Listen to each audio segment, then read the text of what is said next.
श्री चैतन्य मनोविष्टम स्थापितं भूतले स्वयं हे कृष्ण करुणा सिंधु दीनबंधु जगत्पते गोपेश गोपिका कांत राधा कांत नमस्ते तप्त कांचन गौरांगे श्री राधे वृंदावनेश्वरी सुप्रे वांछाकल्पतरुभ्यश्च कृपा सिंधुभ्येव च पतितानां पावनेभ्यो वैष्णवेभ्यो नमः।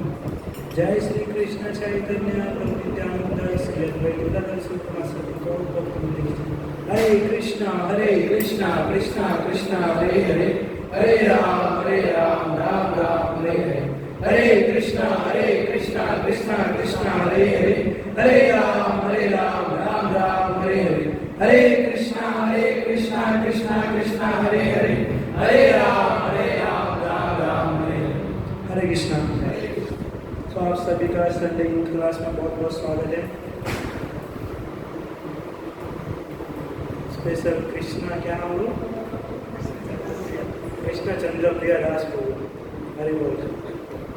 तो आप सभी का विशेष स्वागत है यूथ क्लास में। और दिवाली की भी समय चल रही है, तो हमने इससे पहले की क्लास में कहा था कि दिवाली का समय है, न्यू ईयर का समय है और वैकेशन का समय है, तो बहुत ही कम लोग दिखेंगे। घूमने जाएंगे, शॉपिंग करने जाएंगे, कपड़ा वपड़ा खरीदने के लिए जाएंगे, है ना, गाँव जाना हो तो ठीक है। जितने डिवोटी है श्रद्धालु उतना भी इनफ है। तो हमने इससे पहले की क्लास सुने थे जिसके अंदर में हमने लीला सुनी थी भगवान श्री कृष्ण की, जो सर्वश्रेष्ठ लीला है जिसका नाम था दामोदर लीला, है ना। तो आप सभी ने सुना था और सबको मेरे ख्याल से याद हो गई क्या क्या हमने सुने थे उसके अंदर में। और आज जो हम सुनेंगे वो हमारा आज का मुख्य टॉपिक है कार्तिक मास का इम्पोर्टेंस। कार्तिक महीने का क्या इम्पोर्टेंट है ना। तो वैसे देखिए कि 12 महीने होते हैं, है ना। हम सबको इंग्लिश में याद है पर हिंदी को बहुत कम में याद होगा, क्योंकि बचपन से जब स्कूल में गए तो जनवरी फरवरी सिखाया गया। वो चैत्र मास, फागुन, जेठ, आषाढ़ किसी को नहीं, और मेरे हिसाब से किसी को पता होगा नहीं, 99% है ना, इतना आइडिया नहीं होगा। तो 12 महीने होते हैं, उनमें सर्वश्रेष्ठ महीना जो है कार्तिक महीना को कहा जाता है ना। इस संसार के अंदर में जितनी सारी वस्तु है उन सब के अंदर में भगवान ने किसी एक को विशेष बनाया। जैसे जंगल के अंदर में इतने सारे से क्या बोलते हैं, जंगली जानवर रहते हैं, परंतु उसका एक राजा है जिसका नाम शेर, है ना। सब्जियों का राजा होता है आलू, बैंगन, आलू, हाँ तो वही होगा। फूलों के अंदर में भी है कमल, है ना। इस प्रकार बहुत सारे के अंदर में एक मुख्य राजा होता है। जिस प्रकार देवताओं के अंदर में सर्वप्रथम और सबसे प्रमुख कौन है? हमारे भगवान श्री कृष्ण। उसी प्रकार 12 मास के अंदर में सबसे ज़्यादा इम्पोर्टेंस जो है वो है कार्तिक मास का। क्योंकि क्या हुआ, एक बार इस कार्तिक का मास पहले मले मास था। मले मास सुने आपने? जो यूपी बिहार से होगा उसको पता होगा मले मास। मले मास तो क्या है कि मले मास शब्द का अर्थ होता है जो मल के समान है। तो एक बार क्या हुआ कि जितने भी महीने थे, जितने भी 12 के 12 महीने सभी एक साथ बैठे हुए थे और डिस्कशन कर रहे थे, है ना। कभी कभी हम सब फ्रेंड के ग्रुप बैठते हैं और कुछ न कुछ डिस्कशन करते हैं या प्रतियोगिता करते हैं, कौन भगवत गीता का कितना श्लोक बोल सकता है ना, या कौन मंगला आरती ज़्यादा जाता है, दर्शन आरती ज़्यादा जाता है, कुछ भी डिस्कशन करते हैं। तो 12 के 12 महीना जो है बैठ कर के डिस्कशन कर रहे थे। सब बता रहे थे कि मेरे महीना जब स्टार्ट हुआ तो इसके अंदर भगवान ने ये काम किया, ये महीना हुआ तो उसमें भगवान राम ने जन्म लिया, श्रावण आया तो कृष्ण ने जन्म लिया, बहुत सारे चीज़ ऐसे अलग अलग बता रहे थे। लेकिन मले मास एक ऐसा महीना था जिसके अंदर भगवान ने कुछ किए ही नहीं थे, कुछ किए नहीं थे। तो सब उसको चिढ़ा रहा था। अब देखते हैं सब पूरा फ्रेंड का ग्रुप है, सब बैठ कर के कम से कम 5 तो भगवत गीता का श्लोक बोले और आपको बोला जाए तो आपको तो भगवत गीता का भाव भी नहीं पता, तो कैसा लगेगा? विचार कीजिए। एक यूनिक लगेगा कि इतने सारे के बीच में एक, है ना, काला अक्षर भैंस बराबर, कुछ आइडिया नहीं। तो उन सभी ने डिस्कशन किया, लेकिन जो मलेमास था उसके पास कोई ऑप्शन ही नहीं था। और सब ने उसने कहा कि देखो, तुम्हारे अंदर में तो भगवान ने न कोई लीला किया है, न कोई जन्म लिया है, न किसी की मृत्यु हुई है ना। तो तुम्हारा जो मास है वो सबसे खराब है, तुम हमारे बीच में रहने के लायक नहीं। और सब वैसे बोल करके हंस रहे थे। तो बेचारा मलेमास जो है वो एकदम रोने लगे, है ना, भावुक हो गए, टेंशन में आ गए। तो वहाँ से नारद मुनि जा रहे थे। तो नारद मुनि, आपने देखे जहाँ पर भी कुछ ऐसा होता है भक्तों के साथ, नारद मुनि जरूर प्रकट होते हैं। या तो पहले, मुझे कभी लगता है पहले से सिस्टम है या कुछ है। और ध्रुव महाराज जी को पता नहीं था कि तपस्या कैसे करना है, नारद मुनि प्रकट हो गए। हाँ, हिरण्यकशिपु तपस्या करने के लिए गए थे। उसके क्या बोलते हैं, प्रहलाद महाराज जी अपने माता के गर्भ में थे, उनको किस प्रकार भक्त बनाना है वो भी उनको पता था। और एक मृगारी है ना, मृगारी जो जानवर को आधा मार करके छोड़ देता, तरपता था ना जब जानवर, तो उसको देख करके उसको मजा आता था। तो ऐसे को भी नारद मुनि जाकर के सुधार करके आए। जितने भी बड़े बड़े हस्ती है, पुष्टि है, सबको सुधारने वाले नारद मुनि है। तो यहाँ पर भी नारद मुनि प्रकट हो गए। और नारद मुनि ने कहा कि बताओ क्या हुआ, तुम इतना टेंशन में क्यों हो। तो उसने बताया कि भगवान ने हमारे साथ अन्याय किया है, बाकी सबके साथ न्याय किया है। हाँ, परंतु हुआ क्या। तो उसने कहा कि देखो, सबके महीने में कुछ ना कुछ त्यौहार आता है, किसी में भगवान ने कुछ लीला किया है, कुछ लीला किया, पर मेरे में तो कोई लीला ही नहीं किया है। और ऊपर से मेरा नाम भी मलेमास डाला है, जो मल के समान हो। तो लोग ये बोल करके मुझे चिढ़ा रहे थे, मेरा हंसी मजाक कर रहे थे। आप बताएं मुझे क्या करना चाहिए। तो बोले कि एक काम करो, हम चलते हैं भगवान के पास। तो मलेमास को लेकर के गया भगवान कृष्ण के पास। वहाँ पर गए और भगवान ने कहा कि बताओ क्या हुआ। तो उसने जिस तरीके से जो वहाँ पर बातचीत हुई वो सभी बातें भगवान को बताई। तो भगवान ने कहा कि ठीक है, कोई बात नहीं। अब देखिए, भगवान तो क्या है, कृपालु है ना। क्योंकि भगवान का जब हम श्लोक बोलते, क्या बोलते, प्रार्थना करते, हे कृष्णा करुणा सिंधु, किसका, दीन बंधु जगतपते। दीन यानी कि जो एकदम गरीब होता है, जिसको देखने वाला कोई नहीं है, जो एकदम पतित है ना, जिसके पास कुछ चीज नहीं है, दीन बंधु उसका मित्र कृष्ण है। जो राजा है, जिसके पास धन दौलत है, पूरी संपत्ति है, जायदाद है, ऐशो आराम की जिंदगी जी रहा है, उसका मित्र नहीं, दीन बंधु। नहीं तो लिखा रहता राजा बंधु, लेकिन दीन बंधु लिखा है। दीन के बंधु, जो जिसका कोई नहीं, उसका बंधु कौन है, कृष्ण है। तो उनका तो पहले से नाम है दीन बंधु, और दूसरा नाम है भक्त वत्सल। तो दिनों के बंधु जिसका कोई नहीं, वो तो कृष्ण उसके पास लेकर के गए नारद मुनि कृष्ण के पास। तो कृष्ण ने बोला बताओ क्या हुआ। तो बोला कि इस तरीके से है। तो कृष्ण ने कहा कि आप टेंशन मत लीजिए, आज से जो तुम्हारा मलेमास है उसका नाम रहेगा पुरुषोत्तम मास। कौन सा मास, पुरुषोत्तम मास। पुरुषोत्तम जो है भगवान श्री कृष्ण का एक नाम है। पुरुषोत्तम यानी कि क्या, जो पुरुषों में उत्तम है। इस संसार के अंदर में जितने सारे जो मनुष्य दिखते वो सब के सब कौन है, स्त्री है। सभी स्त्री तो स्त्री है, लेकिन पुरुष भी स्त्री है। इसलिए तो हम सबको भोग्य वस्तु कहा गया है ना, हम सबको भोग्य कहा गया। भोक्ता कृष्ण, भोक्तारम यज्ञ तपसाम सर्वलोक महेश्वरम। भोक्ता एकमात्र कृष्ण है, हम सब भोग्य है। लेकिन माया के जाल में आकर के फंस गए, समझते हैं कि हम ही सब कुछ है और हम पुरुष है, हम यहाँ पर भोग विलास करने के लिए। आप कुछ कर ही नहीं सकते, है ना, कोई ऑप्शन नहीं। तो कृष्ण जो है सर्वश्रेष्ठ है। तो पुरुषोत्तम नाम उनको दिया मलेमास को, पुरुषोत्तम। तो कृष्ण ने अपना नाम दिया, तो राधा रानी सोची कि मेरा भी नाम उसको पढ़ना चाहिए। कृष्ण ने नाम दिया तो मेरा नाम क्यों नहीं, कृष्ण दे सकते हैं तो हम भी। तो क्योंकि जहाँ कृष्ण है वहाँ पर श्रीमती राधा रानी है, और जहाँ पर श्रीमती राधा रानी है वहाँ पर कृष्ण है। तो श्रीमती राधा रानी के पिता का नाम है वृषभानु जी, और उसकी माता का नाम कीर्तिदा, कीर्तिदा। तो राधा रानी के माता के नाम से राधा रानी का एक नाम पड़ा, जिसका नाम था कार्तिका। कार्तिका, आप कभी राधा रानी का नाम सर्च करोगे तो उसके अंदर एक नाम आता है कार्तिका।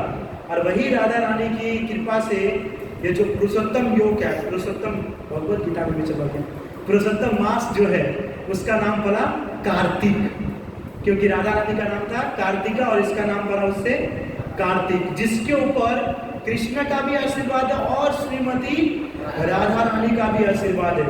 और राधा रानी कैसा है? करुणामयी, कृपामयी, श्री दयामयी राधे, है ना, जिसके अंदर करुणा का भंडार है, कृपा का भंडार है, दया का भंडार है। ऐसी राधा रानी का कृपा है इस मास के ऊपर में, इस महीने के ऊपर में। तो आप सोचिए कितना पावरफुल, कितना पावरफुल, है ना, क्योंकि राधा के रानी के अंदर में जो प्रेम भाव साधना है भक्तों के प्रति, उतना मेरे हिसाब से कृष्ण के अंदर भी नहीं है ना। हम बार बार डिस्कशन करते हैं कि कृष्ण को जो है 24 कैरेट गोल्ड चाहिए, पर राधा रानी को 5% होगा तो भी एक्सेप्ट कर लेते हैं, क्योंकि वो करुणामयी है, कृपामयी है, दयामयी है। इसलिए तो कहते हैं ना कि इस कार्तिक महीने के अंदर में जितना आप अच्छा कार्य कर सको करो, है ना, क्योंकि जीवन भर हम करते हैं उसमें कृष्ण हमको देखते नहीं है, इतना अनदेखा करते हैं। लेकिन इसमें ही क्यों कहा गया? क्योंकि इसमें राधा रानी का कृपा है, राधा रानी का कृपा जो हमको आसानी से एक्सेप्ट कर लेते हैं। हम अपने एग्जाम्पल देते बार बार, नहीं, कृष्णा ने एक बहुत बड़ा महल बनाए थे, कृष्ण ने बहुत बड़ा महल बनाया और उस महल के बाहर लिखा था जो व्यक्ति काम, क्रोध, लोभ, मद, मोह, ईर्ष्या, द्वेष से बाहर है ना, बाहर है, वो व्यक्ति जो है मेरे महल के अंदर में प्रवेश कर सकता है। अब विचार कीजिए संसार के अंदर में कौन ऐसा व्यक्ति है जिसके अंदर में काम न हो, क्रोध न हो, लोभ न हो, मोह न हो, ईर्ष्या न हो, द्वेष न हो? कोई है ऐसा व्यक्ति? नहीं। हो सकता है किसी के अंदर में 6 गुण नहीं, पर 1 गुण तो कंपल्सरी होगा, क्योंकि कोई कोई व्यक्ति इंटेलिजेंट होते पूजी, है ना, भौतिक संसार के इतने सारे गुण है, 1 गुण तो मुझे एक्सेप्ट करना पड़ेगा ना, नहीं तो उनको भी खराब लगेगा। तो चलिए हम काम को ले लेते हैं, कोई क्रोध को ले लेता है, कोई लोभ को ले लेता है, कोई मोह को ले लेता है, कोई ईर्ष्या को। तो भगवान ने कहा कि संसार के अंदर में जो ये 6 गुण से बाहर है वो व्यक्ति जो है मेरे महल के अंदर में प्रवेश कर सकता है। तो श्रीमती राधा रानी जो है एक बार जा रही थी, तो जाते जाते देखे बहुत बड़ा महल, सोचे रातों रात कैसे इसकी उत्पन्न हो गई। उसके रचयिता तो कृष्ण थे, वो तो कभी भी कुछ भी कर सकते हैं। तो जब उन्होंने महल को देखा तो राधा रानी बहुत प्रसन्न हुई, लेकिन उसके ऊपर लिखा था जो काम, क्रोध, लोभ से जो वंचित है वही प्रवेश कर सकता है। तो राधा रानी रोने लगी, बहुत जोर जोर से रोने लगी अचानक से।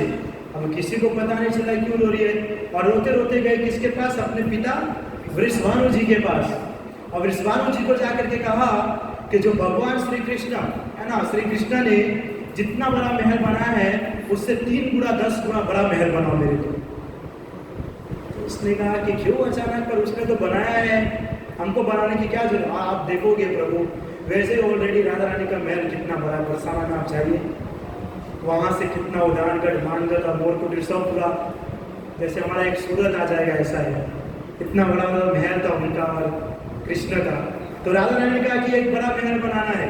तो वृषभानु जी ने कहा कि कोई बात नहीं, क्योंकि राधा रानी है और राधा रानी जिद करती है तो वृषभानु जी को पूरा तो करना ही पड़ता है। तो उसने राधा रानी के लिए बहुत बड़ा महल बनाया। फिर कृष्ण एक दिन घूमते घूमते आ रहे थे, कृष्ण घूमते घूमते आए और देखे कि बहुत बड़ा महल बना है, क्या बात है।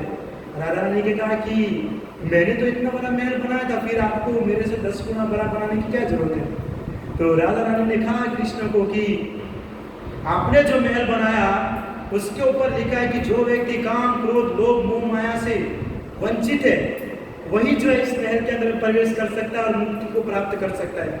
अब मुझे बताइए इस संसार के अंदर में कौन ऐसा व्यक्ति है? मैंने जस्ट अभी कहा कृष्ण को 24 गोल्ड चाहिए, पूरा कंप्लीट होना चाहिए। तो कृष्ण को तो पता है कोई है ही नहीं, इसलिए उसका महल खाली रहने वाला है।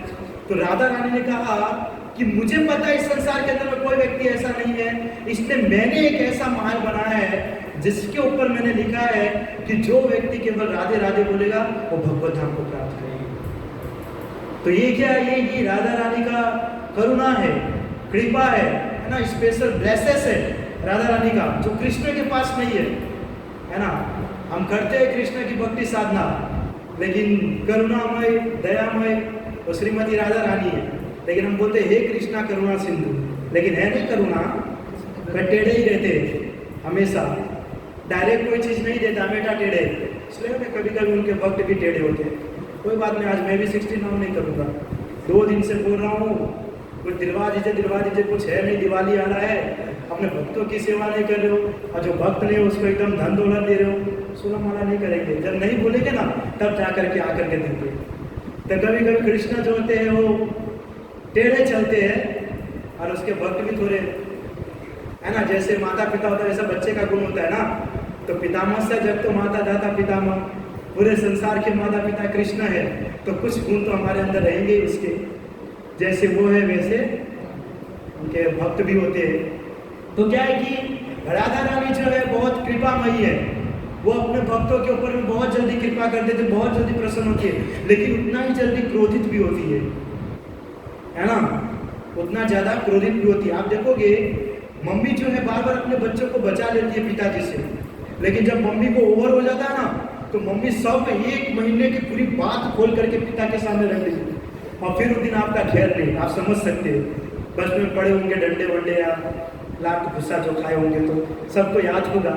तो क्या है कि माता के अंदर में करुणा प्रेम रहता है, लेकिन अगर आपने ओवर कर दिया ना तो पूरा करुणा प्रेम बाहर चला जाता है। तो उसी प्रकार श्रीमती राधा रानी के अंदर में करुणा है, प्रेम है, वो दयामयी है, लेकिन जब हम ओवर हो जाते हैं ना, है ना, तो राधा रानी छोड़ती नहीं। तो जितनी उसके पास कृपा है उतना ज़्यादा गुस्सा भी है राधा रानी के पास। परंतु इस महीने के ऊपर में राधा रानी का जो है बहुत ज़्यादा स्पेशल आशीर्वाद है, इसलिए बहुत सारे संत ऐसे कहते हैं इस कार्तिक मास के अंदर में ज़्यादातर व्यक्ति को पूरा समय ब्रजधाम वृंदावन में बिताना चाहिए, है ना, वहाँ पर जाकर के बिताना चाहिए पूरे 1 महीना, चाहे 14 से है 15 को खत्म होगा, 15 नवंबर, पूरे समय का है कि ब्रज में ही जाकर के स्पेंड करना चाहिए, क्योंकि राधा रानी का महीना है। और राधा रानी तो सूरत की देवी है नहीं, या सूरत की रानी है, यहाँ का तो अपना से ना कारियो कृष्ण द्वारिकानो नाथ, वो है राजा बनकर के, लेकिन स्पेशल प्लेस है राधा रानी की। और वो राधा रानी कहाँ पे है, राज कर रही है वृंदावन में, है ना। इसलिए देखते हैं श्याम कुंड पे जाओगे तो मच्छर घूमते रहते हैं, हर राधा कुंड पे सब भक्त जाते हैं। हमने देखे वृंदावन के अंदर में, क्योंकि वहाँ की रानी है ना, रानी है श्रीमती राधा रानी, उसका किसी का नहीं, वहाँ कृष्ण का चलता ही नहीं है। हम जितनी बार भी गए हैं श्याम कुंड राधा कुंड जाते हैं तो राधा कुंड का जितना इंपॉर्टेंस है ना श्याम कुंड का है ही नहीं। अभी बीच में राधा कुंड का जन्मदिन था गुरुवार को, है ना, राधा कुंड का। अब विचार कीजिए पहले जन्मदिन किसका आता है, श्याम कुंड का आता है, क्योंकि कृष्ण ने अरिष्ठासुर नामक दैत्य का वध किया था। तो उसका वध करने के कारण उनको कहा सभी गोपियों ने कि तुमने वैष्णव अपराध किया है ना, तुमने ब्रह्म हत्या का पाप लगेगा, तो तुमको सभी नदियों में जाकर के स्नान करना पड़ेगा। अब कृष्ण कहाँ कहाँ जाएंगे, गंगा यमुना सरस्वती कावेरी, तो शक्तिमान है, सबको आह्वान किए, वहीं पर बुला करके एकदम पवित्र नदी बनाए और वहाँ पर जाकर के स्नान की। श्रीमती राधा रानी का विचार हुआ हमारा भी होना चाहिए। अब वो तो सोच सकती है लेकिन कर तो सकती नहीं है। और राधा रानी इतना जिद्दी है कि वो बोलेगी नहीं कृष्ण को कि मुझे भी थोड़ा हेल्प कीजिए ताकि मैं कर सकूं, नहीं। तो क्या हुआ, कृष्ण ने ही कहा सभी देवता को आप जाइए उनके पास और उनको आशीर्वाद, अरे क्या बोलते हैं, कृपा कीजिए कि कृपा आप मुझे अपने सेवा में ले लीजिए। तो सभी नदी ने कहा राधा रानी को जाकर के फिर एक्सेप्ट किए, फिर जाकर के राधा कुंड बना, पर उससे पहले क्या बना था, श्याम कुंड। लेकिन श्याम कुंड का बर्थडे ही नहीं आता है ना, उसको साइड में। गुरुवार को मेरा यहाँ भागवतम क्लास था सुबह, तो मैंने उसमें भी यही कहा कि हमारा श्याम कुंड होना चाहिए, पर श्याम कुंड का बर्थडे ही नहीं आता है। और जब भक्त, क्योंकि हम तो नए नए या कुछ भी है, नए भक्त है जितने भी हम सब, लेकिन वहाँ पर बहुत सीनियर होते हैं। तो मैंने यही क्वेश्चन किया था कि राधा कुंड का जन्मदिन आज है तो श्याम कुंड का जन्मदिन कब है, तो किसी ने नहीं बोला, क्योंकि उनको भी राधा कुंड के बारे में पता है बस। अब जरा श्याम कुंड पे कोई जाता नहीं है, एक भी भक्त नहीं दिखते हैं। अच्छा, वो मच्छर ही भक्त बनकर मच्छर का उद्धार करेंगे और राधा कुंड को अच्छे से सजाया जाता है। तो क्या है कि राधा रानी का, क्योंकि क्या इनडायरेक्टली देखा जाए तो राधा रानी की कृपा दया भी अगाध है, बहुत सारा है, बहुत है, जो हमारे लिए बहुत ही जरूरी है। प्रेम, पिताजी जितना हमसे प्रेम नहीं करता उससे ज़्यादा हमसे प्रेम माता करती है। इसलिए कहा कि इस समय में सबको जाकर के ब्रज में भक्ति साधना करना चाहिए। ये महीना ऐसा है कार्तिक महीना कि आप इसके अंदर में जितना अच्छा काम करोगे उतना अच्छा आपको फल मिलेगा, और जितना गंदा काम करोगे उतना गंदा फल भी मिलेगा, है ना। जैसे कोई व्यक्ति 1 माला करता है तो उसको 10 गुना फल मिलता है, तो अगर व्यक्ति 2 माला करता है तो उसको 20 गुना फल मिलेगा। लेकिन इसी महीने के अंदर में कोई व्यक्ति 1 बार पाप करता है और उसका हो सकता है 10 गुना पाप का सजा मिलता हो, तो 1 गुना पाप करने का लाख गुना मिलता है, 20 गुना नहीं, लाख गुना मिलता है, वो अधिक मात्रा में चला जाता है। तो हम तो जहाँ तक सुने हैं, जितने भी सीनियर ड्यूटी से सबने यही बताया कि कार्तिक मास का इम्पोर्टेंस क्या है, लेकिन कार्तिक मास के अंदर में गलत करोगे तो उसका फल क्या है वो नहीं पता। वो भी है, दोनों ही है, गलत करोगे तो उसका भी है और अच्छा करोगे तो उसका भी है। इसके लिए गौरिया वैष्णव के लिए सबसे बड़ा फेस्टिवल है, सबसे बड़ा त्यौहार है कि जितना हो सके उतना कवर कर दो, जितना हो सके। और कार्तिक मास के अंदर में जितना भी नियम बताया गया है, जितने भी रूल्स बताए गए हैं, उन सब में सर्वश्रेष्ठ है कि दूसरे व्यक्ति को अन्न दान देना, अन्न का दान करना। इस कार्तिक महीने के अंदर में सबसे बड़ा बताया गया है अन्न दान करना। अन्न दान सभी व्यक्ति को करना चाहिए, जितना भी भक्त जो कार्तिक मास का उपवास करता है और जो नहीं करता है, इस समय भक्तों को खिलाना चाहिए, साधु संतों को खिलाना चाहिए, ब्राह्मणों को खिलाना चाहिए, क्योंकि भक्तों को साधु संतों को खिलाने से जो फल प्राप्त होगा वो हम माला करेंगे उसमें भी वो फल नहीं प्राप्त होगा। इसके लिए जितना हो सके अन्न दान कीजिए, है ना। भूखे को भोजन करवाइए कार्तिक मास के अंदर में। बाकी समय कराओगे तो कुछ मिलेगा नहीं, उस समय कराओगे तो हो सकता है आपके पुण्य के हिसाब से आप स्वर्गलोक जाओगे, लेकिन अब भी अगर आप किसी को अन्न दान कराते हो तो आप सब जो है वैकुंठ धाम जाने के पात्र बन सकते हैं। उसी प्रकार कहा गया है कि सतयुग के जैसा कोई इस संसार के अंदर में युग नहीं है, सतयुग जैसा कोई संसार के अंदर में युग नहीं है, गंगा के समान कोई तीर्थ नहीं है, और बताया गया है कि वेद के समान कोई शास्त्र नहीं है, उसी प्रकार कार्तिक के समान कोई दूसरा मास नहीं है। जितना पवित्र कार्तिक मास है उतना पवित्र कोई नहीं है। और इसमें बताया गया है कि जो व्यक्ति इस मास के अंदर में गुरु की सेवा करता है ना, या सीनियर भक्तों की सेवा करता है, वो व्यक्ति डायरेक्ट मोक्ष की प्राप्ति करता है। देखिए ये सब चीज सुनने में हमारे लिए बहुत लाइटली है, और मुझे पता है हम इसको लाइटली लेते भी है, लेकिन इसका इम्पोर्टेंस किसी को पता नहीं है।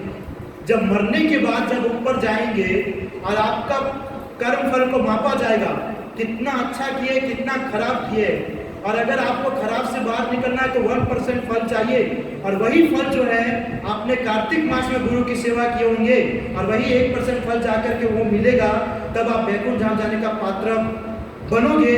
तब जाकर के पता चलेगा कि इसका इम्पोर्टेंट कितना ज्यादा था, है ना। तो कहते हैं कि जो व्यक्ति इस मंत्र के अंदर में गुरु की सेवा करता है वो व्यक्ति जो है मुक्ति की प्राप्त करता है, और जो व्यक्ति कार्तिक मास का फास्टिंग करता है और साथ ही साथ वो नीचे भूमि पर सोता है। देखिए इनडायरेक्ट ये तपस्या भी है। अभी ठंडी का समय है, सुबह सुबह लगती है, और उसके अंदर बताया गया है कि 1 महीना, कम से कम 1 महीना जो भूमि पर सोता है वो व्यक्ति जो है वो भी भगवत धाम जाने के योग्य बन जाता है, और अपने जन्मों जन्मों के पापों से नष्ट हो जाता है। देखिए यहाँ पर तपस्या बताया गया है, परंतु मेरे हिसाब से जपा करेंगे और जितना भगवान की भक्ति साधना करेंगे वो भी इनफ है, क्योंकि 2-3 दिन भूमि पर सोएंगे, तीसरा दिन अस्पताल में बेड पर सोना पड़ेगा, है ना। 4-5 दिन पहले मैं खुद ही सो गया था, एक दिन नीचे गर्मी लग रही थी और 3 दिन से खांसी सर्दी पकड़ा हुआ है अभी तक। बिछा करके ही सो सकते, पर इस पे ज़्यादा बताया कि सिर्फ भूमि पर ही सोना चाहिए जितना हो सके। और साधु संतों के लिए तो बताया गया जो वर्णाश्रम पद्धति को एक्सेप्ट करते हैं उसको भूमि पर सोना चाहिए, मिट्टी के स्थान के ऊपर में, है ना। हाँ हो सकता है, परंतु तपस्या भी बताया गया है बहुत सारा। ये तो कुछ नहीं है, श्रीमद् भागवतम में तो और भी अच्छा बताया जाता है कि व्यक्ति को ऐसे स्थान पर बैठना चाहिए जहाँ से धूप का पूरा तेज उसके ऊपर आ रहा हो, और आजू बाजू अग्नि लगा कर। ऐसा ऐसा तपस्या बताया जाता है, श्रीमद् भागवतम के अंदर बताया गया है। बहुत सारी चीज़ें हमने तो सिर्फ पुण्य पुण्य चीज़ को समझे हैं जो हम लाइटली समझ रहे हो। दूसरा बताया गया कि जो व्यक्ति कार्तिक महीने के अंदर में भगवान के कथा का श्रवण करता है ना, भगवान की कथा को सुनता है या श्रीमद् भागवत में कोई भी क्लास, उसका पितरों का उद्धार होता है, उसके पितरों का उद्धार होता है। लेकिन दुख की बात यही है, व्यक्ति को सब कुछ सुनने की आदत है लेकिन कथा सुनने की आदत नहीं है ना। और परंतु ऐसा नहीं लिखा है कि सिर्फ कथा सुनेंगे तो पितरों का उद्धार होगा, तो हम सब की तरह सुन लेंगे। कोई नींद में सुन रहे हैं, कोई पलटी मार के सुन रहे हैं, कई सोच रहे हैं कि प्रभु जी कब खत्म करेगा, बाहर जाना है, नीचे जाना है, प्रभु जी भूख लाई, मुझे फटाफट फिनिश करो, कितना बोलोगे, टाइम हो गया है ना। तो अंदर अंदर से बहुत कुछ हो, क्या होता है, फिजिकली यहाँ बैठे रहते हैं, मेंटली कहीं और घूमते रहते हैं। तो ऐसे का पितरों का उद्धार नहीं होगा। जो परफेक्टली सुन रहा है, क्लास को समझ पा रहा है, उसके पितरों की बात की गई है। नहीं तो इधर सबके सब आ जाएंगे, कोई यहाँ पर क्या बोलते हैं पॉपकॉर्न खाते खाते सुनेंगे, कोई सोते सोते सुनेंगे। तो जी आप क्यों यहाँ जाए, बोला कि आप जितना अच्छे से सुनोगे तो आप पितरों का उद्धार कर पाओगे। तो इसका मतलब तो पॉपकॉर्न खाते खाते हम सुनेंगे कथा को, है ना। तो क्या है कि जो व्यक्ति ध्यान पूर्वक इस महीने के अंदर में कृष्ण की कथा का श्रवण करता है, या यहाँ तक कि बताया कि जो व्यक्ति भागवतम का प्रतिदिन एक श्लोक को भी पढ़ता है, वो भी जन्म मृत्यु के चक्र से बाहर आ जाता है। वो भी भागवतम का एक श्लोक कंटिन्यू जो पढ़ता है, वो जन्म मृत्यु के चक्र से बाहर आ जाता है। और जो व्यक्ति कंपलसरी कथा सुनता है कृष्ण का, वो अपने पितरों का उद्धार कर पाता है। अब परंतु प्रभु इस स्कंद पुराण के अंदर में इतना अच्छा कहा है, वेद व्यास जी कहते हैं कि इन सभी का तो फल मुझे पता है कि जो व्यक्ति अधिक माला करता है तो क्या मिलेगा, या जो भूमि पर लेट करके पूरा समय स्पेंड करता है उसको क्या मिलेगा, भागवत पढ़ता है उसको क्या फल मिलेगा, भागवत सुनता है क्या फल मिलेगा। लेकिन कहा है कि जो व्यक्ति प्रतिदिन भगवत गीता का पाठ करता है ना, भगवत गीता का पाठ प्रतिदिन करता है, उसका तो इतना पुण्य है जिसका मैं वर्णन नहीं कर सकता। वेद व्यास जी कह रहे हैं कि जो व्यक्ति प्रतिदिन कार्तिक मास के अंदर में प्रतिदिन भगवत गीता का पाठ करता है, उसका इतना पुण्य है जिसका मैं वर्णन नहीं कर सकता। यानी विचार कीजिए कि कितना पुण्य होगा। वेद व्यास जी लगता है कोई चीज के अंदर में आप सक्षम हो ही नहीं सकता, क्योंकि वेद व्यास जी भगवान का सत्यावेश अवतार है। सत्यावेश अवतार यानी कि भगवान से अलग भी नहीं, डायरेक्ट भगवान की जहां से शक्ति प्रवाहित होती है जिसके अंदर में, है कि नहीं, भगवान की जो पूरी शक्ति प्रवाहित होती है वो वेद व्यास जी, और उनके हिसाब से उसको ज्ञान प्राप्त होता है, पूरे शास्त्र का ज्ञान। लेकिन वो ऐसा कह रहे हैं कि जो भगवत गीता कंटिन्यू रीडिंग करता है कार्तिक मास के अंदर में, उसको इतना फल मिलता है, इतना पुण्य प्राप्त होता है जिसका मैं वर्णन नहीं कर सकता। इसके लिए हम बार बार कहते हैं जो कार्तिक मास है, आज तो शायद 10-12 दिन निकल भी गया होगा, लेकिन अभी भी जितना समय है, आप कार्तिक मास के अंदर में ज्यादा से ज्यादा भक्तों का संग कीजिए, ज्यादा से ज्यादा माला कीजिए, है ना, ज्यादा से ज्यादा पुस्तकों का रीडिंग कीजिए। रीडिंग नहीं कर सकते तो ज्यादा से ज्यादा लेक्चर को सुनिए। बहुत बड़ा हमारे पास बम्पर इनाम है, ये बम्पर ना, जितना लूट सके ना लूट लो, ऐसा वापस मिलेगा नहीं। क्या पता इस कार्तिक में मिल रहा, अगले कार्तिक में हम हरि बोल हो गए तो हम भीगा करके तो रखेंगे ना। और हम लोग इंटेलिजेंट है, नहीं बोलेंगे तो भी भेगा इकट्ठा करते ही है कि नहीं। एक महीने का पगार होता है, बैंक में डाल करके रखते हैं, दूसरे महीने काम आएगा, या आगे जा करके हमारे बच्चों को काम आएगा। इकट्ठा करके रखते हैं ना, ये सब चीज को इकट्ठा करते हैं, ये हमको पता है। लेकिन मृत्यु के बाद हमारे पास जो चीज इकट्ठा करने की है वो इकट्ठा नहीं करते हैं। जो मृत्यु के बाद हमको जरूरत पड़ेगा वो है हमारा पुण्य, हमारा कर्म, वो हम कभी इकट्ठा नहीं करते। कोई व्यक्ति नहीं सोचता है तो मरने के बाद थोड़ी कुछ साथ में जाता है। बात आपकी सही है, मरने के बाद कुछ साथ में नहीं जाता है, लेकिन भौतिक वस्तु साथ में नहीं जाता है। आध्यात्मिक तो जाता है ना, आध्यात्मिक तो जाता ही है ना, कि वो भी नहीं जाता है। कोई बोले नहीं प्रभु जी आध्यात्म नहीं जाता है तो कहा कि आप मंगला आरती ने બધું બંધ કરી દે, જप करवाना रुको, फिर मजे करेंगे, कुछ नहीं जाता। मरने के बाद हमारा कर्म जाता है। आप अच्छे कर्म करते हो तो अच्छा फल मिलता है, खराब कर्म करते हो तो हमारे प्रिय यमराज जी का दर्शन भी होता है और उसके साथ साथ उनके प्रिय दूत का भी दर्शन होता है कि नहीं। तो कार्तिक मास के अंदर में जितना हो सके उतना अच्छा कार्य करना चाहिए। और मेरे हिसाब से सबसे अच्छा रहेगा साधुओं का संग, सर्वप्रथम साधुओं का संग और उसके बाद भगवान के नाम का चैंटिंग, है ना। क्योंकि सबसे बड़ा जो सेवा बताया गया है शास्त्र के अंदर में वो है साधु संग। साधु संग, उसके बाद आता है भगवान के नाम का चैंटिंग, भगवान के नाम का जप। क्योंकि जब तक साधुओं का संग नहीं करेंगे तब तक भगवान के नाम का आप जप कैसे कर सकते हो। और अगर विचार कीजिए कोई व्यक्ति ऐसा कह रहा है कि नहीं, जो सबसे बड़ा जो सेवा है वो भगवान के नाम का जप लेना है, तो फिर साधु संत ऐसा क्यों बोल रहे हैं कि कार्तिक महीने के अंदर ब्रज में आके भक्ति करें, है कि नहीं। क्वेश्चन है कि नहीं, वो ऐसा क्यों कह रहे हो। वो तो आप यहाँ पे भी कर सकते हो ना, कि यहाँ नहीं कर सकते, यहाँ भी कर सकते हो। तो क्यों ऐसा कह रहा है कि ब्रज में आके भक्ति साधना करें, क्योंकि ब्रज में हमको साधुओं का संग मिलेगा। साधुओं का संग, इतने प्रभु एक एक कदम पे साधु बैठे रहते हैं, हर जगह राधे राधे हरे कृष्णा चलता ही रहता है। आपको नेगेटिव का तो एंड भी नहीं आएगा आपके माइंड में, इतना स्पिरिचुअल। इसलिए बताता है कि कार्तिक मास के अंदर में ब्रज में जाके भक्ति साधना करो, है ना। इसलिए जितना हो सके, ब्रज तो हम जा नहीं पाएंगे, पता नहीं कब हमारे ऊपर राधा रानी कृपा करेगी, कार्तिक मास में जाएंगे।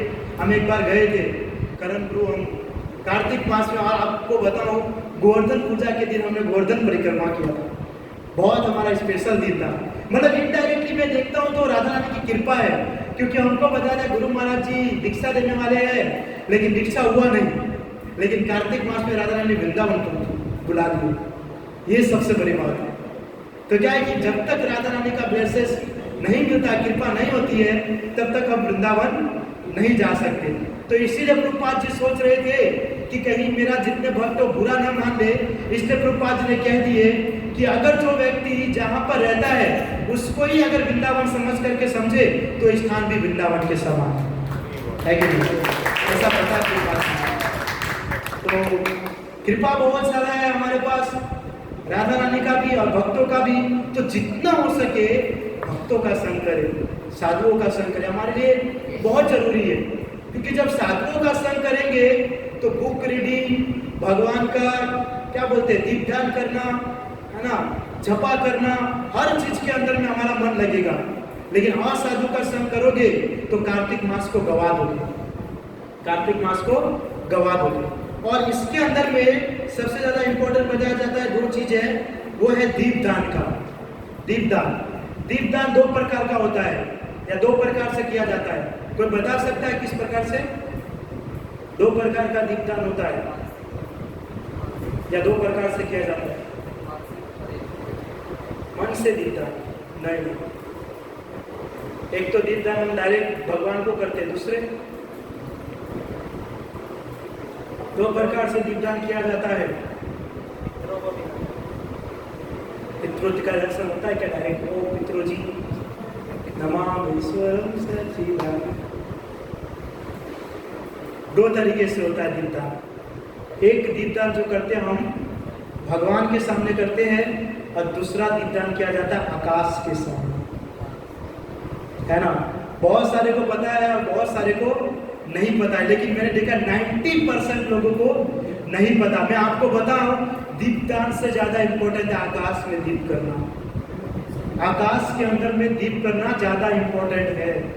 क्योंकि क्या है, दीपदान के समय सबसे पहला दीपदान जो हम भगवान के सामने करते हैं, वो तो पता है इतना भीड़ रहता है, दर दर दर दर दर दर दर दर नमामि ईश्वरं चल रहा है, पिस्तौल की तरह भागो भागो भागो। बेचारा शांति से कर, धक्का देगा तो डायरेक्ट जगन्नाथ जी के पास जाएगा। गौर निताई को कर रहे थे दीपदान, जगन्नाथ जी के पास कैसे पहुंचे? तो धक्का लग करके वहां तक। तो क्या होता, परफेक्टली तो हो नहीं पाता है कि नहीं। या देखिए, एकांत में किया हुआ भक्ति और बहुत सारे लोगों के साथ में किया हुआ थोड़ा सा फर्क होता है। एकांत में, आप देखिए एकांत में अगर आप दीपदान करो, कोई नहीं हो, भावपूर्वक होगा ही। और जब बीच में होगा पूरा भीड़ लगा हुआ है, सोचेंगे कि फटाफट करके भागू, नहीं तो वहाँ से आएगा एकदम भीड़ की टोली लेकर के, पता नहीं मुझे कहाँ पहुँचा देगा। तो क्या है कि दीप करते हुए मन के अंदर चलता रहता है कि कहीं वो आना जाए जल्दी से, या कोई पीछे से धक्का ना मार दे, या कहीं दीप में चला गया तो उड़ता उड़ता, तो कुछ भी मतलब माइंड के अंदर चलता था, फटाफट हो जाए, है कि नहीं। तो क्या है, फटाफट जो है भगवान को दीपदान करके हम बाहर निकल जाते हैं। और आपको पता है रूल्स, भगवान को दीपदान कैसे कहते हैं? 4 बार चरणों में, 2 बार नाभि पर, और 3 बार मुखार बिंदु, और 7 बार पूरे शरीर में, है ना। इस तरीके से भगवान को दीप दिखाया जाता है। और यही सेम प्रोसेस आरती में भी हो जाए, है ना, आरती के अंदर भी होता है। वैसे हमको ये समझने की जरूरत नहीं है, पर क्या पता आगे जा करके आप लास्ट कोई ब्राह्मण बने, है ना, और कोई अल्टर में जाए, तो उनके लिए बता दूं कि आरती और अगरबत्ती इसी तरीके से दिखाया जाता है ना। याद रखिएगा, कभी आप लोग जाओगे तो मैं गीत गाऊंगा बाहर से कि बजाए हो तो आप लोग आरती करो। तो इस तरीके का रूल्स है पहले से, इस तरीके से भगवान को दीप दिखाया जाता है। तो दीपदान का बहुत ही बड़ा महिमा है। एक कथा आता है, द्रविड़ देश के अंदर में एक ब्राह्मण थे। थोड़ा ध्यान से सुनिएगा, 3 कथा सुनेंगे, छोटा छोटा ही है पर बहुत इंपॉर्टेंट है। तो ये दीपदान की कथा है, दीपदान का। द्रविड़ देश के अंदर में एक ब्राह्मण हुए जिसका नाम था बुद्ध ब्राह्मण। क्या? बुद्ध।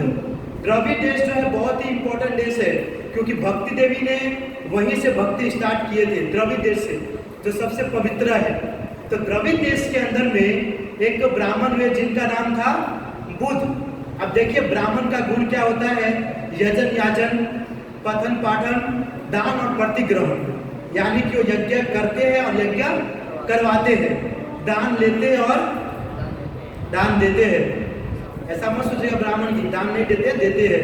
आज के ब्राह्मण थोड़ा लग लेते हैं, थोड़ा बहुत खिस्सा के अंदर में, लेकिन ब्राह्मण दान लेते तो देना भी पड़ता है।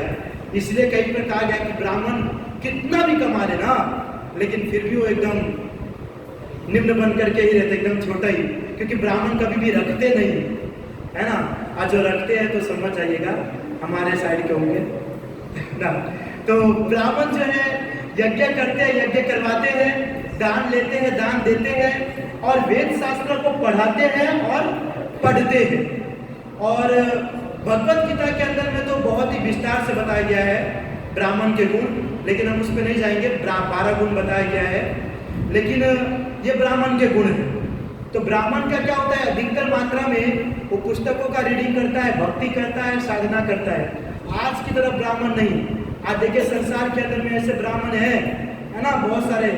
वो मैंने देखा है बहुत सारा, वो सुंदरकांड करते हैं, सुंदरकांड। तो वो लोग अंदर में वो पान डाल के रखते हैं, या वो सुपारी डाल करके रखते हैं, और चालू करेंगे चलो सियावर रामचंद्र की जय, पिचकारी मारेंगे, फिर बनेंगे चलो फिर से स्टार्ट करते हैं, फिर 2 पद बनेंगे, फिर थोड़ा, तो उसके लिए कोई फिर पिंगदानी रखते हैं कि बार बार पान खा करके थूक सके।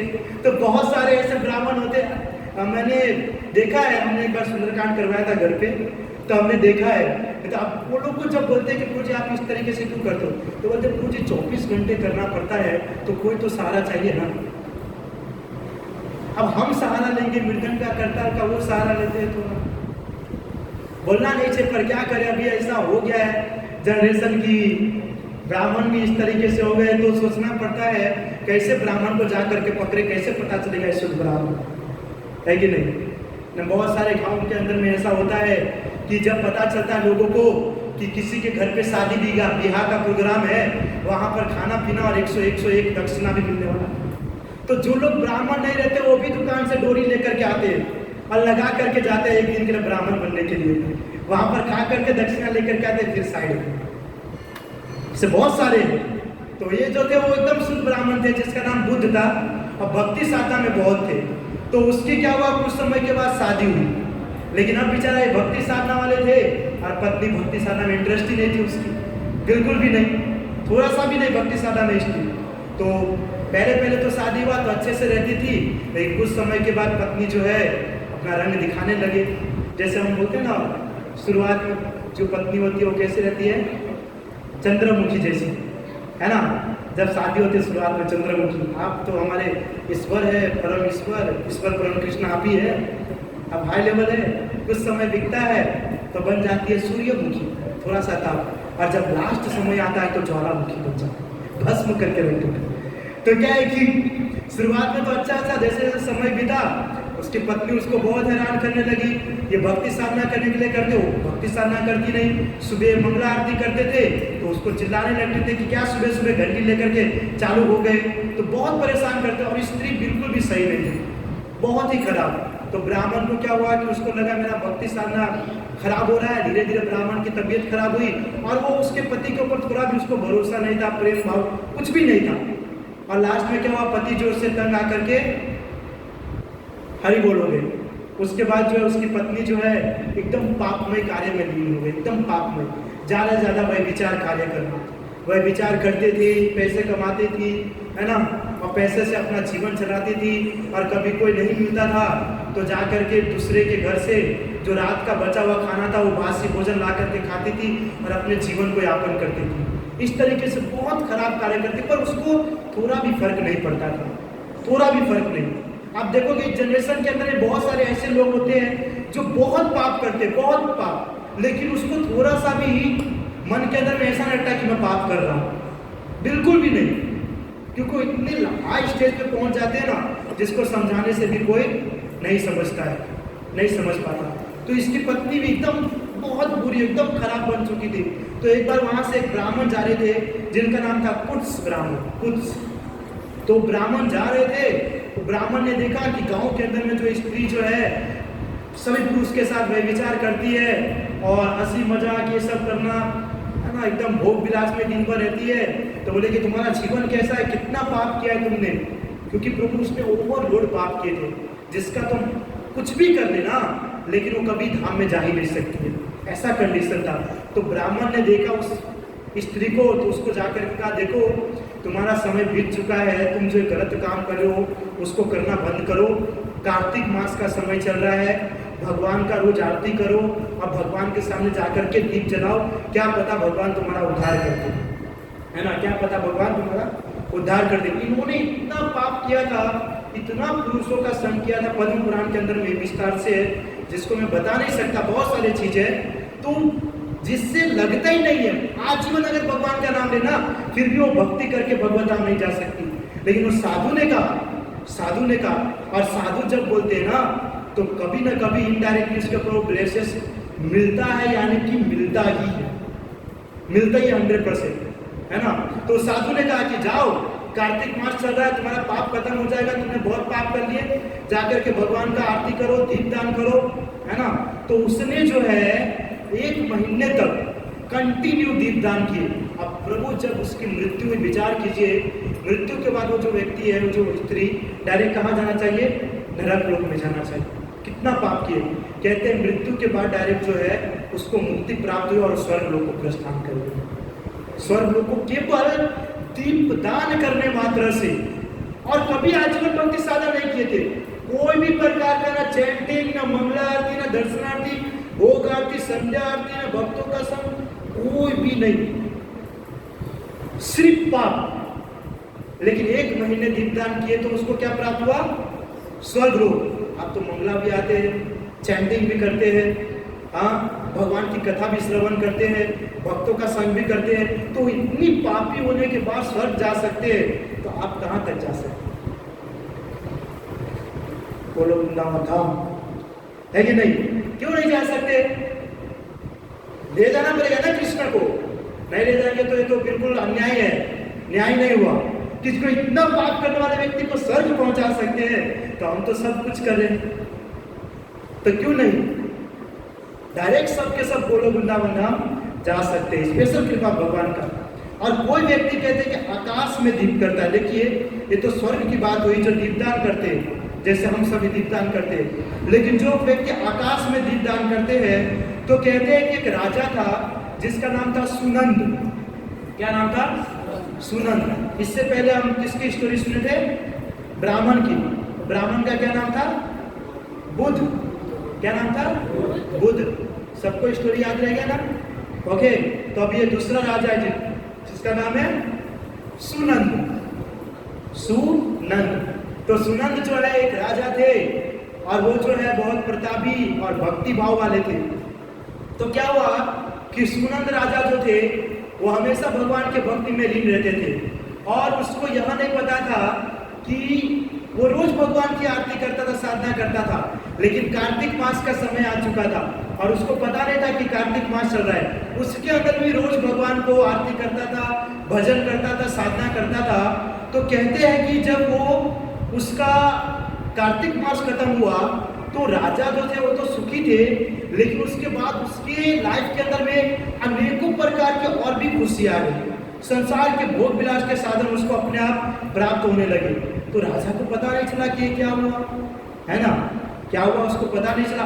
अंतिम समय में और सबसे बड़ी बात ये थी कि राजा जो है रोज रात को आकाश में जाकर के चंद्रमा को दीप दिखाते थे।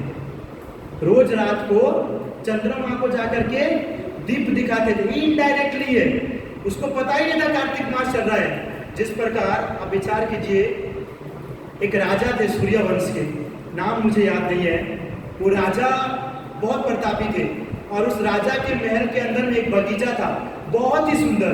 तो स्वर्ग के बहुत सारे अप्सरा उस बगीचे में आती थी और रोज सुबह जो है 4 बजे से पहले फूल तोड़ करके चली जाती थी। और जब राजा के जो पुजारी थे राज्य में रहने वाले, वो जब फूल तोड़ने जाते थे तो देखते कि फूल है ही नहीं। तो राजा रोज गुस्सा होते थे, तो फूल है नहीं तो कहाँ जाता है, होना तो चाहिए ना। तो सब पहरेदार बोला, वो तो कुछ आता ही नहीं है रात को, हम तो जागे रहते हैं। अब बेचारा 4 बजता है, उस समय वो भी थोड़ा नींद में चले जाते थे, तो ध्यान रहता नहीं था। तो एक बार क्या हुआ कि राजा जो थे वो बोले कि मैं खुद जाऊंगा देखभाल करने के लिए कि बगीचे में कौन आता है कौन नहीं आता है। तो राजा एक बार वहां गए तो उसने देखा स्वर्ग के बहुत सारे अप्सराएं आती थी और वहां से फूल तोड़ करके चली जाती थी, लेकिन एक अप्सरा जो है एक दिन वहीं पर फंस गई। कहाँ फंसी? बैंगन के झाड़ के अंदर में। बैंगन के झाड़ के अंदर में कांटे का वृक्ष का, उसके अंदर में उसका कपड़ा जो है फंस गया था, जिससे ऊपर नहीं जा सकी, क्योंकि बैंगन को बताया जाता है तमोगुण है ना, मेरा फेवरेट है। तो आप लोग खुश मत होइए, टमाटर भी तमोगुण है। हाँ, टमाटर, गाजर, सलगम, है ना, मशरूम भी, ये सब तमोगुण है, लेकिन इस समय मात्रा थोड़ा कम है। भंडारे में ज्यादा आलू बैंगन का ही सब्जी रहता है ना। तो बैंगन का झाड़ अपवित्र होने के कारण उसका सारी उसके अंदर फंसने से क्या हुआ कि उनके पुण्य जो है सभी नष्ट हो गए, है ना, तो वो ऊपर नहीं जा सकी। तो राजा को ने पूछा कि आप ऊपर कैसे जा सकते हो? तो उसने कहा कि कल एकादशी का दिन था, अगर किसी ने भी भूल से एकादशी किए हो और वो आकर के कह दे कि कल का मेरा फल जो आपको दिया तो मैं वापस स्वर्ग जा सकती हूँ।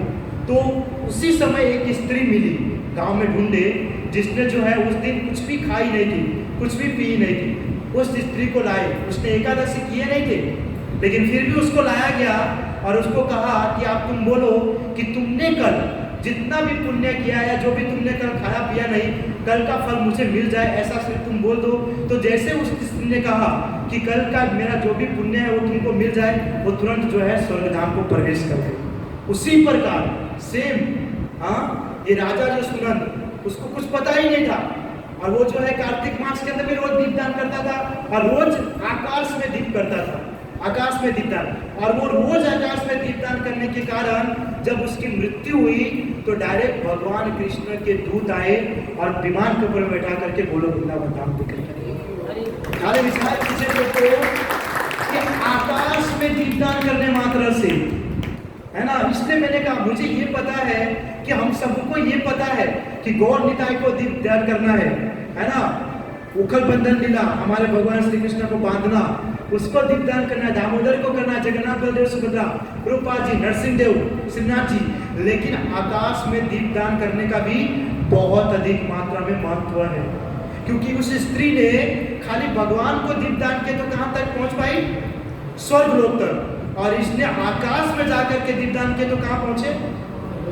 गोलोक वृंदावन धाम, वैकुंठ धाम, है ना।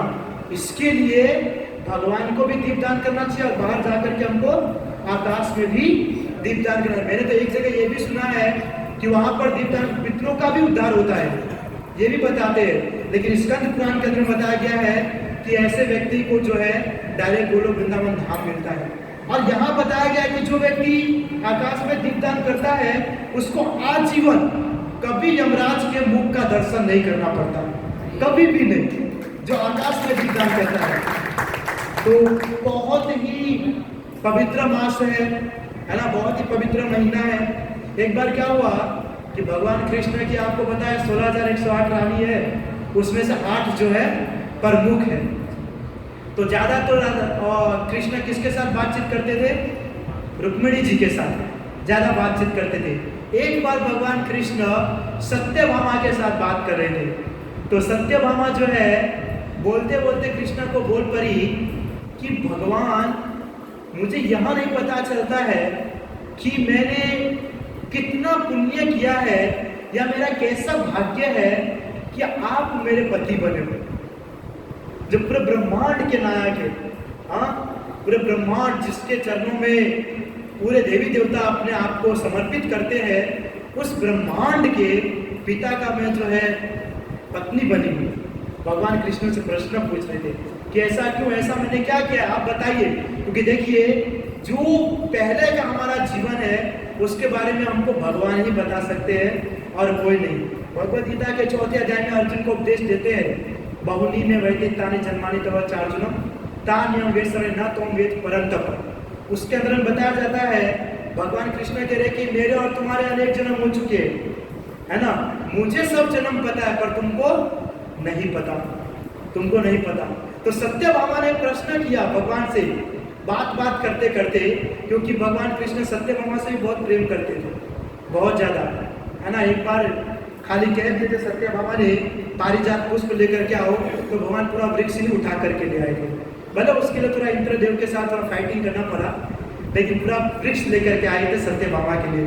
तो सत्यभामा ने जब इस प्रकार से प्रश्न किए तो भगवान कृष्ण बताते हैं कि देखो, इससे पहले के जन्म में तुम्हारा नाम था गुणवती। सत्यभामा का नाम क्या था? गुणवती। और तुम्हारे पिता का नाम था देव शर्मा। कौन सा? देव शर्मा। सत्यभामा के पिता का नाम था देव शर्मा और सत्यभामा का नाम था गुणवती। तो भगवान कृष्ण उनको बता रहे हैं कि तुम्हारे पिताजी ब्राह्मण थे और उनके एक भी संतान नहीं थे, एकमात्र तुम एक ही थी, है ना। वो भी लगन नहीं हो रहा था, मैरिज नहीं हो रहा था तुम्हारा। तो मुश्किल से जो है एक पंडित के जरिए कोई अच्छा लड़का जो है तुम्हारे लिए देखा गया और उसके साथ तुम्हारे पिताजी ने विवाह कराया। अब विवाह करने के बाद क्या हुआ कि तुम अच्छे से जीवन यापन करती थी, लेकिन एक बार तुम्हारा जो हस्बैंड है, पति है, वो जंगल में गए थे और वहां पर राक्षस के साथ युद्ध करना पड़ा था जंगल में, जिसके अंदर में तुम्हारे पति की मृत्यु हुई। और मृत्यु होने के बाद क्या हुआ कि तुम पूर्ण रूप से बिखर गई। अभी संसार के अंदर भी ऐसा होता है, हम किसी से अधिक मात्रा में प्रेम करते हैं तो क्या होता है कि जब प्रेम खत्म हो जाता है, नष्ट हो जाता है, तो यह व्यक्ति अपने आप को त्याग देता है या व्यक्ति अपने आप को सुधार देता है। दो चीज होता है ना, कंपलसरी।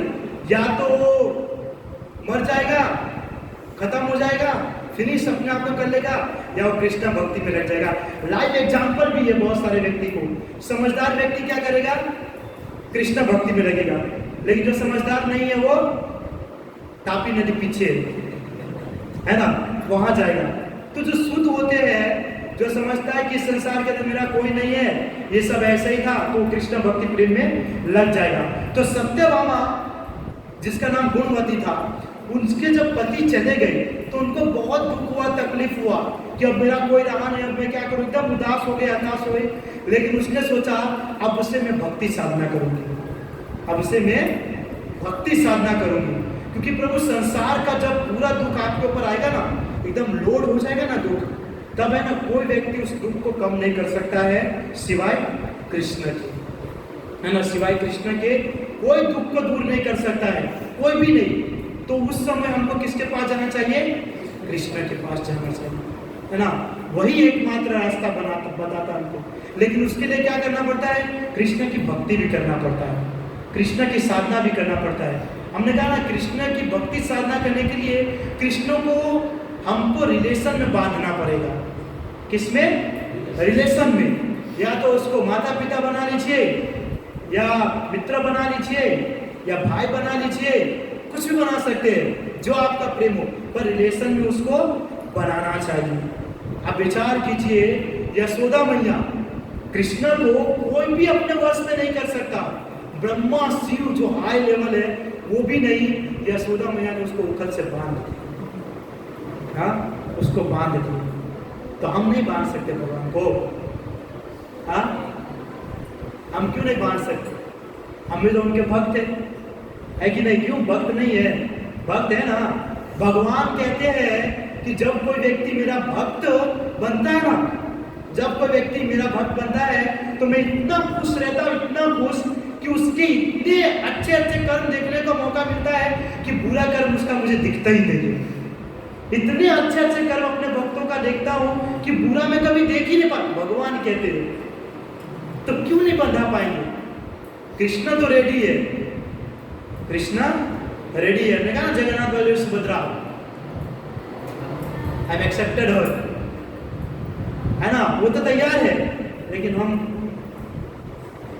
2-3 जन्म जाने दीजिए फिर आएंगे। ये हमारा कंडीशन।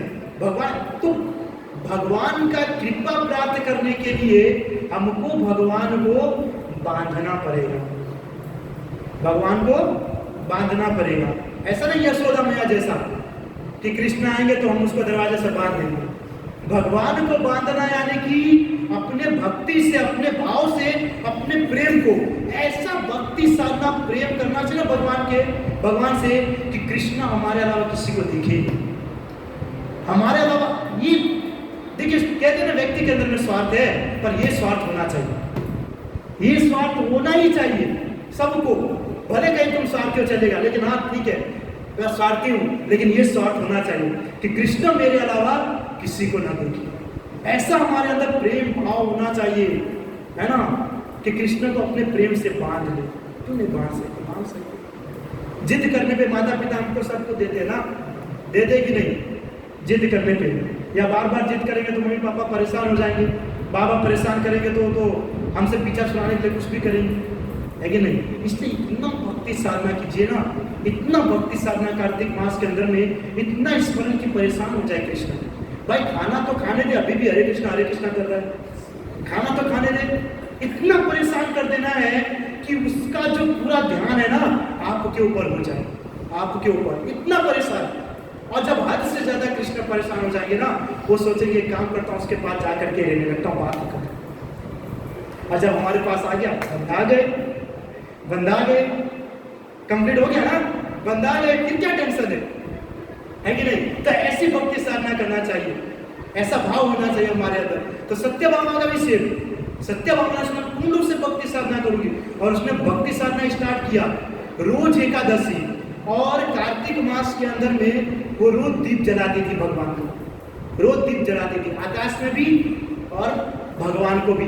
धीरे धीरे क्या हुआ, समय बीतता गया और उम्र होते क्या वो दुर्बल हो गई, एकदम दुर्बल पतले हो गई, गंगा में स्नान कर रही थी, और इतना मतलब हालत खराब हो गया था कि उससे बाहर भी नहीं निकल पा सकती थी। तो धीरे धीरे उसका जो अंतिम समय था वो गंगा के अंदर में, जैसे ही मरने वाली थी वैसे ही भगवान का पुष्प विमान आया और उसको लेकर के बैकुंठ धाम चले गए, सत्यभामा को लेकर के बैकुंठ धाम।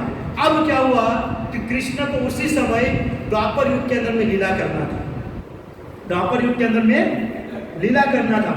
हम तो एक ही लीला देखते, पर भगवान का अनेकों जगह पे, अनेक ब्रह्मांड के अंदर में अलग अलग लीला होती रहती है जो हम नहीं समझ सकते। तो क्या है कि हर समय अनेक पार्षदों को लेकर के घूमते हैं। अभी श्री प्रभुपाद जी नहीं है, हो सकता है दूसरे ब्रह्मांड के अंदर प्रभुपाद जी कृष्ण की लीला में पार्टिसिपेट करके भाग ले रहे होंगे। तो क्या हुआ कि भगवान को लीला करना था उस समय, तो उन्होंने क्या किया, सत्यभामा को कहा कि मेरे इस लीला के अंदर 16,108 पत्नी बनने वाले थी, तो उसके अंदर में मैंने भी तुमको ला करके अपनी पत्नी के रूप में स्वीकार किया, क्योंकि तुमने मेरा प्रार्थना किए थे, मेरी भक्ति साधना किए थे, और तुमने 1 महीने तक श्रद्धा भाव पूर्वक दीप दान किए थे, जिसके कारण तुम आज मेरी पत्नी के रूप में हो। विचार कीजिए लोग, मतलब कितने दयामय है भगवान, है ना।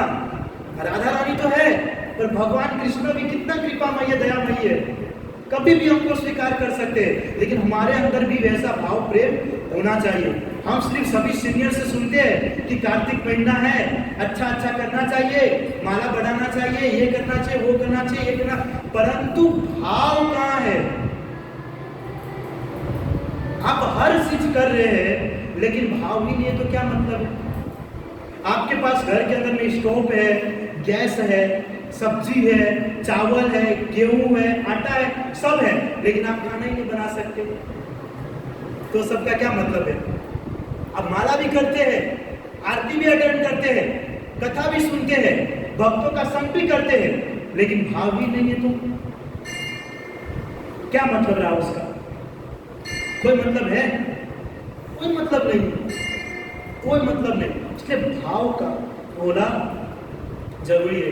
आप लोग सुने होंगे कि कृष्ण जो है वो ऊपर से नहीं देखते, ऊपर से नहीं देखते कि भाई तिलक लगा के रखा है या घंटी पहन के रखा है या माला पहन के रखा है, नहीं, वो अंदर से देखते हैं कि मेरे प्रति उसका कितना प्रेम और भाव है।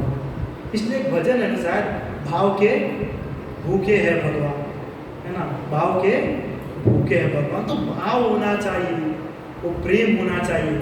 इस संसार में किसी व्यक्ति को दिखाने के लिए भक्ति साधना नहीं करना चाहिए, है ना, कि बोलेंगे ओ प्रभु जी क्या बात है, आप तो तिलक लगाते हैं, कार्तिक महीना में रोज धोती कुर्ता पहनते हो, है ना, साधना करते हो, मंगला आरती करते हैं, सब करते हैं, आप सब कुछ कर रहे हो, लेकिन वो भाव प्रेम नहीं है तो वो सब कोई काम का नहीं है। क्योंकि कृष्ण ऊपर से नहीं देखेंगे, कृष्ण अंदर से देखेंगे। तो इंद्रेश उपाध्याय जी का एक वीडियो था, मैं देख रहा था, उसके अंदर वो बताए थे कि भगवान को कौन शर्ट पैंट पहनता है, कौन कोट पहनता है, कोई जीन्स पहनता है, कौन टी शर्ट पहनता है, उससे मतलब नहीं है। वो देखते हैं भक्त का गुण किसके अंदर में है ना। कि पैंट शर्ट वाले के अंदर भक्त का गुण है तो धोती कुर्ता वाले से पहले वो पैंट शर्ट वाले का उद्धार होगा, लेकिन वो गुण और वो भाव होना चाहिए। इसके लिए कार्तिक महीना है, जितना भाव से हो सके प्रभु, जितना भाव से उतना भक्ति कीजिए।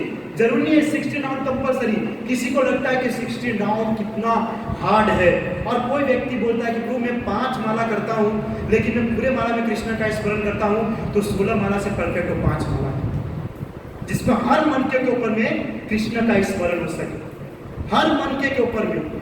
जब हम बोले हरे कृष्ण कृष्ण कृष्ण हरे हरे, हरे राम राम राम हरे, तो हरे तो राधा रानी का स्पेशल, कृष्ण तो फिर कृष्ण, फिर हरे फिर राधा रानी, फिर कृष्ण का, राम तो फिर राम का, सीता माता का। ऐसा स्मरण हर एक मन के पे होना चाहिए, तो एकदम पावरफुल है। फिर जाकर के वो सब जो फल है ना वो मिलेगा। हम जैसे कर रहे हैं तो ऐसा नहीं मिलेगा, वैसा परफेक्टली होना चाहिए, है ना।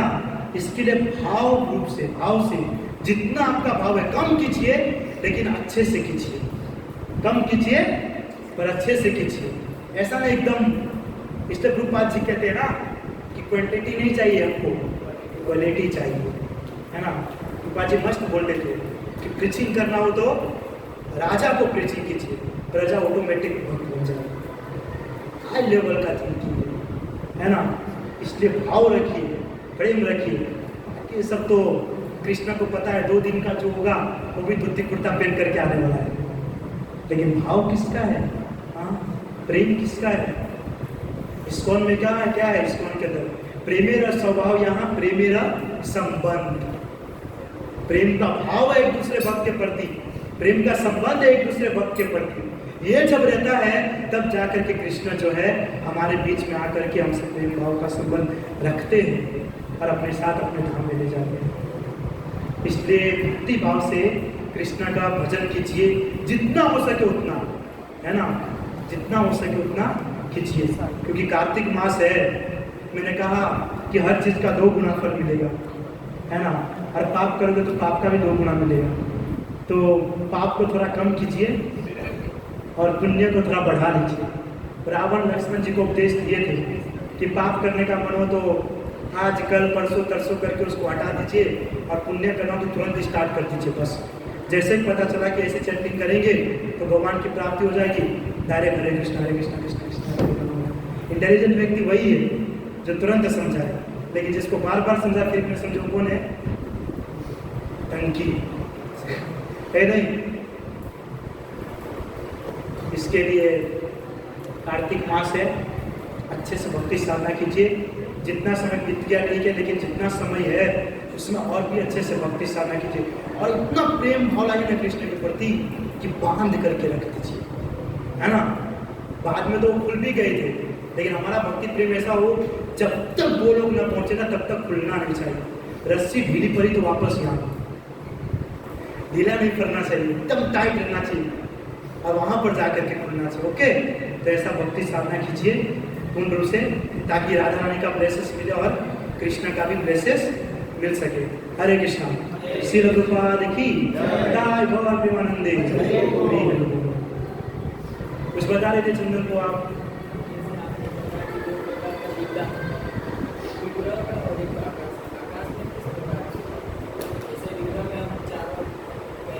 उसी तरीके से किया जाता है, सेम करो 4 2 3, क्योंकि चंद्रमा को किया जाता है ना। मॉर्निंग में भी किया जाता है ब्रह्म मुहूर्त के अंदर में, परंतु सर्वश्रेष्ठ है संध्या का समय। ब्रह्म मुहूर्त में भी करते हैं बहुत सारे लोग, हमने तो देखे हैं कि 7 बजे भी करते हैं। अब क्या है कि हमारी इच्छा इतनी हाई लेवल है ना, हम चाहेंगे तो खाना खाने के बाद दोपहर 1 बजे के बाद भी करेंगे, लेकिन रूल्स नियम होता है, उसके हिसाब से हम क्या करते हैं, रूल्स और नियम को अपने हिसाब से लागू करते हैं, हम रूल्स नियम के हिसाब से नहीं जाते हैं। तो संध्या के समय में करना चाहिए, और हो सके तो ब्रह्म मुहूर्त में प्रातः काल करना चाहिए। चंद्र के सामने या आकाश के सामने? चंद्र के सामने करना है कि आकाश के सामने करना? आकाश के सामने कीजिए, ज्यादा हो सके तो ब्रह्म मुहूर्त में चंद्र दिखेंगे नहीं, वो तो रात में ही दिखेंगे, तो चंद्र के सामने कीजिए, फिर आकाश में 4 और कर दीजिए। हाँ, अब देखिए भगवान का जब हम 4 2 3 करते हैं, फिर 7 करते हैं, तो भी एक्स्ट्रा 2-3 बार घुमा देते हैं, कहीं मिस्टेक हुआ होगा तो, है ना। तो आकाश को ही बोल देते हैं, वो भी तो एक देवता ही है, कि चंद्रमा को अगर मिस्टेक होगा तो आपका कवर कर लीजिएगा, आपको भी बता रहा हूँ, नाराज ना हो। तो उसी बहाने चंद्रमा को, अरे क्या बोलते हैं, स्टार तारा को लेके आपको भी दिखा दे, तो चारों ओर से, है ना, गुलाब जामुन ही है। क्या बोल, कीर्तन का कोई मंत्र तो प्रभु जी है, लेकिन शास्त्र इसके अंदर में स्कंद पुराण में बताया गया है मंत्र, परंतु मेरे हिसाब से इतना उपयोग नहीं किया जाता है।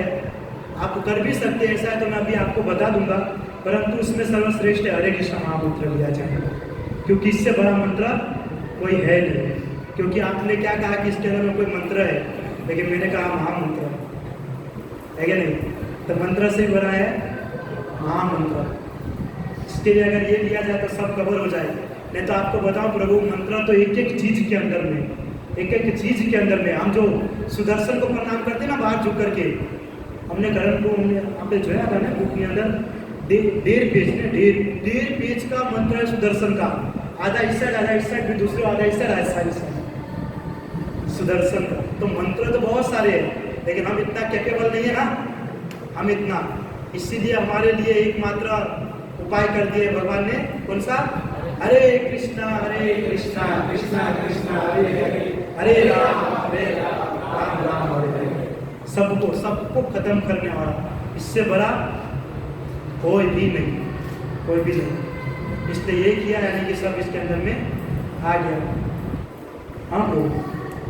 जैसे कि आपने बताया कि कार्तिक मास में कुछ ना कुछ अच्छा करते रहना चाहिए, पर कभी कभी होता है कि नए भक्त होते हैं, जैसे कि मैं, तो हम सोचते हैं, वीडियो देख लेते हैं कि हमें ये करना है, हमें ऐसा करना है, ये करना सर्वश्रेष्ठ है, पर अगर हम नहीं कर पाते, क्योंकि स्टार्टिंग होता है भक्ति का, तो आप बताते हैं जिस प्रकार दूध की तरह उबल तो जाते हैं, पर थोड़ी देर में ठंडे भी पड़ ही जाते हैं।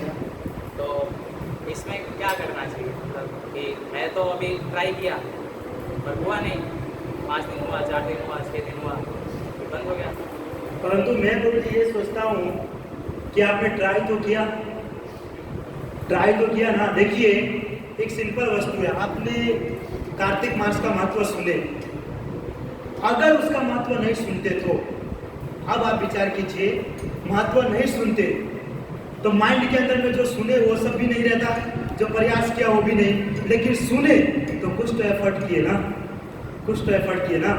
अब देवी देवता का कैसा है कि पूरा मंत्र उसके लिए करो, लेकिन लास्ट में अगर एक पॉइंट गलत हो गया ना तो पूरा यज्ञ का सत्यानाश। लेकिन कृष्णा के लिए अगर आप 2%, 3%, 7%, 8% करने के बाद छोड़ देते हो ना तो वो 8% का भी फल देता है, वो 8% का भी फल देता है। तो ना करो उससे बढ़िया थोड़ा किया वो भी बहुत अच्छा है। और जब हम उसको हमको फील होता है तभी तो हम बोल रहे हैं ना कि हमने इतना किया लेकिन इतना हो गया, यानी वो फील हो रहा है, आगे जाकर फिर से एफर्ट कर सकते हो। प्रयास करते रहना चाहिए जितना हो सके उतना, टूटना तो रहेगा, है ना। अभ्यासेन तो कौनते वैराग्यन चक्रियते, अर्जुन को भी पता था कि कृष्ण की भक्ति करना है, साधना करना है, अपने मन को, इंद्रियों को कंट्रोल करना है, लेकिन नहीं हो पा रहा था। तो भगवान ने क्या कहा, अभ्यासेन तो कौनते या वैराग्यन चक्रियते। अगर हम कभी ये सब चीज को सुन करके प्रभु हताश या निराश हो जाएंगे ना, या सोच लो कि हमसे अपराध हो गया, तो फिर वो चीज को आप नहीं कर पाओगे। इस संसार में दो प्रकार के व्यक्ति होते हैं।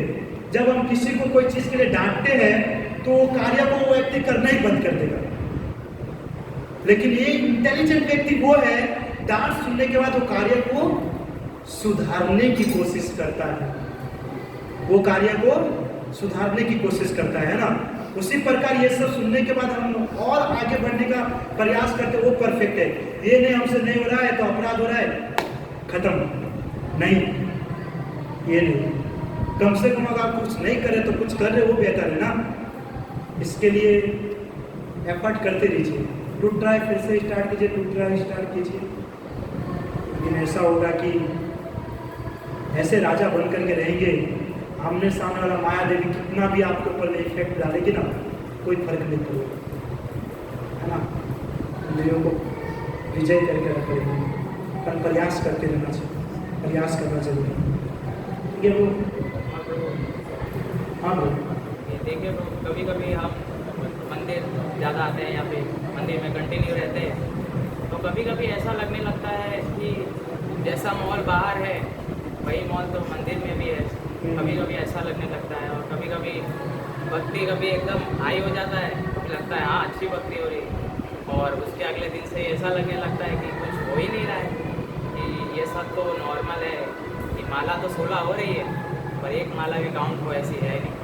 तो ये ऐसा होता कि मैं, और अगर ऐसा हो भी रहा है तो इसको हटाना कैसे चाहिए, क्योंकि भक्त का संग को करते हैं हम, पर कभी कभी ऐसा लगता है कि भक्त के संग में और नॉर्मल लोगों के संग में कभी कभी डिफरेंट दिखता नहीं है, बहुत बार होता है।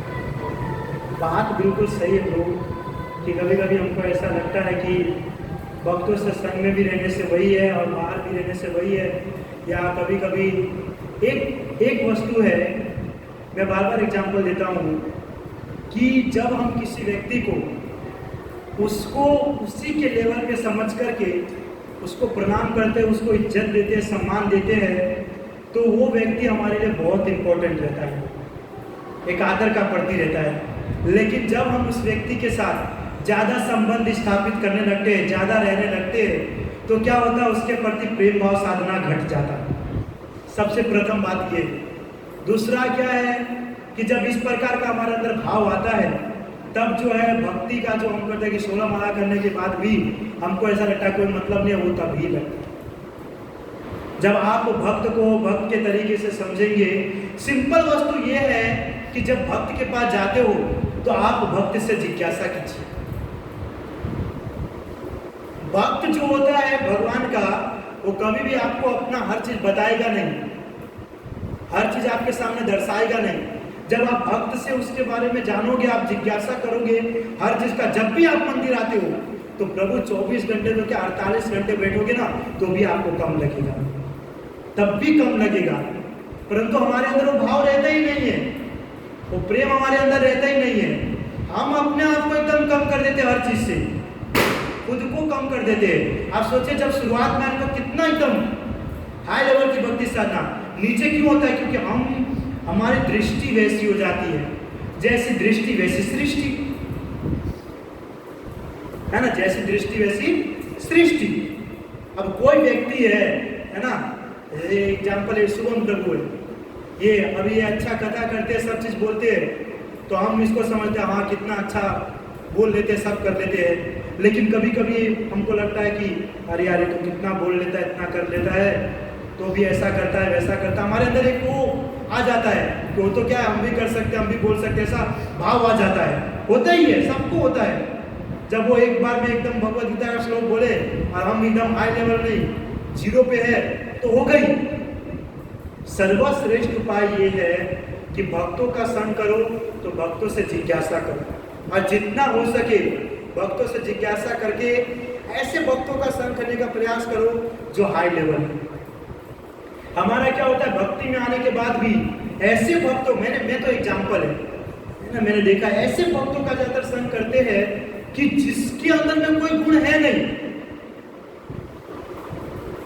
जिसके अंदर में कोई गुण होता नहीं है, जो काम में लिप्त होता है, क्रोध में लिप्त होता है। लाइव एग्जाम्पल है बहुत सारे ऐसे भक्त दूसरे भक्तों के साथ गलत बिहेव करते हैं, भक्तों को मारने की कोशिश करते हैं, करने की कोशिश करते हैं, बहुत सारे डांटने की कोशिश करते हैं, लेकिन फिर भी आप ऐसे भक्तों के साथ जा रहे हो तो आपको वहां से मेवा मिलेगा। मैं डायरेक्ट किसी भी डिवोटी को नहीं कहता, लेकिन देखता मैं सब कुछ हूं,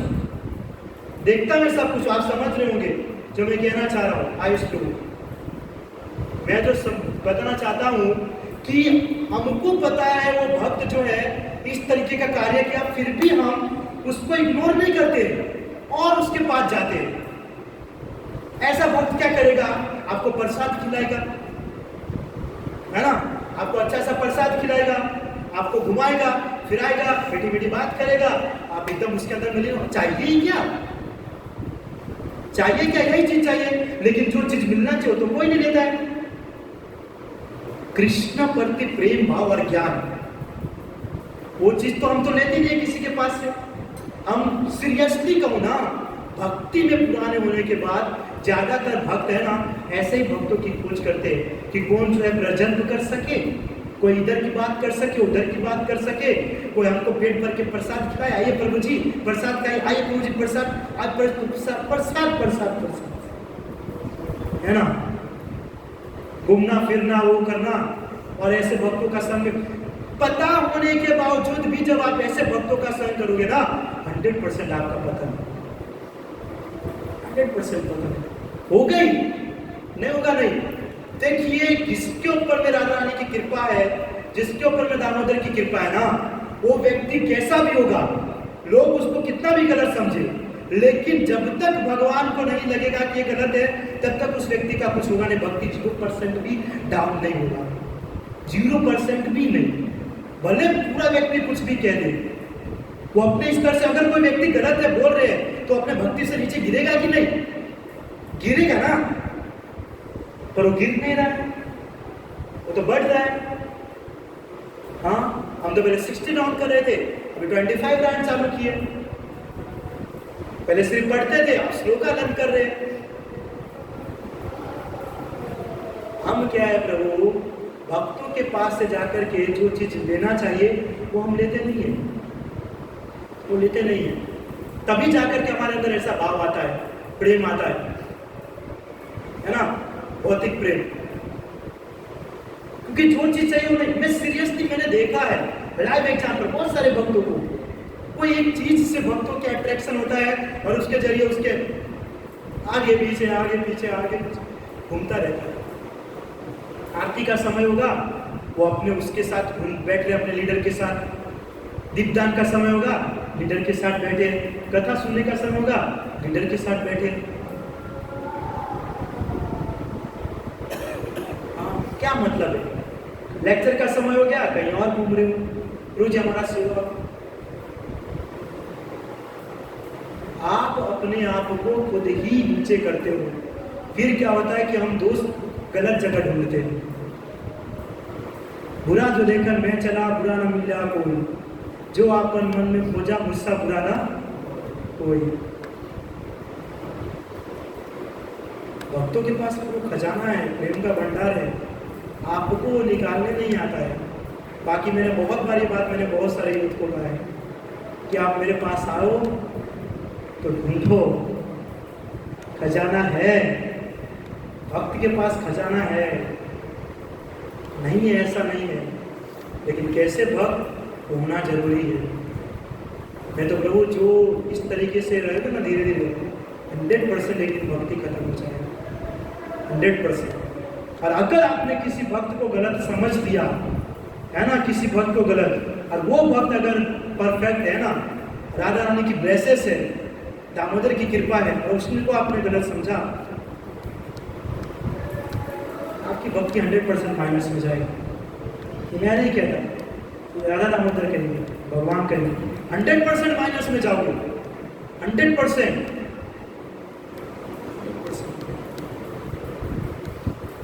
क्योंकि प्रभु आप विचार कीजिए कि जो भक्त होते हैं उसके पास कितना ज्ञान, हर समय भगवान के प्रति भाव प्रेम श्रद्धा रहता है, हर समय भगवान के साथ रहता है। कभी ऐसा उसके मन में भाव आता है, चलो यार 16 माला तो कोई मतलब नहीं है, रोज मंदिर में बैठा हूँ 4 दीवार के अंदर में, 5 साल हो गया, कभी ऐसा भाव तो आता नहीं, क्यों नहीं आता? आप ये जिज्ञासा कीजिए उसके पास, क्यों ऐसा नहीं होता है, हमारे साथ क्यों हो रहा है?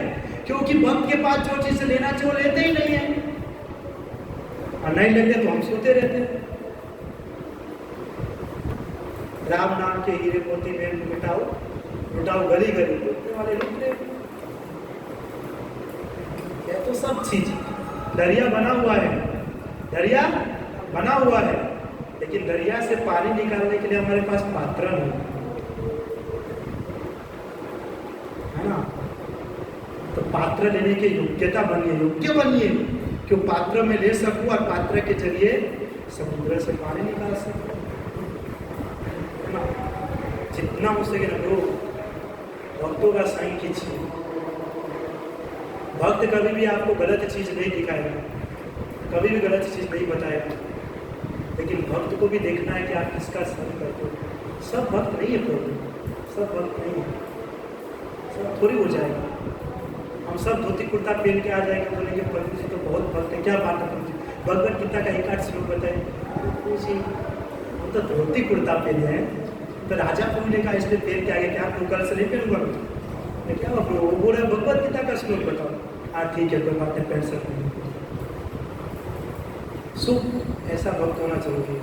तो आप कह रहे हैं कि भक्त के साथ जिज्ञासा करनी चाहिए, तो अगर हमारे पास ऐसा तो नहीं है कि जिज्ञासा कभी नहीं होगा या फिर जिज्ञासा खत्म हो जाएगा, ऐसा तो पॉसिबल नहीं होता है, पर ऐसा भी होता है कि कभी कभी हम करते नहीं हैं या फिर हम रीड करके नहीं आते, तो हमारे पास पूछने के लिए कुछ नहीं होता है, तो उसमें हमें करना, मतलब उसमें भक्त का संग तब करना चाहिए कि जब जिज्ञासा हो तभी करना चाहिए। प्रभु कभी कभी भक्तों का संग होने से भी जिज्ञासा होता ही है, भक्तों का संग रहने से भी जिज्ञासा होता है।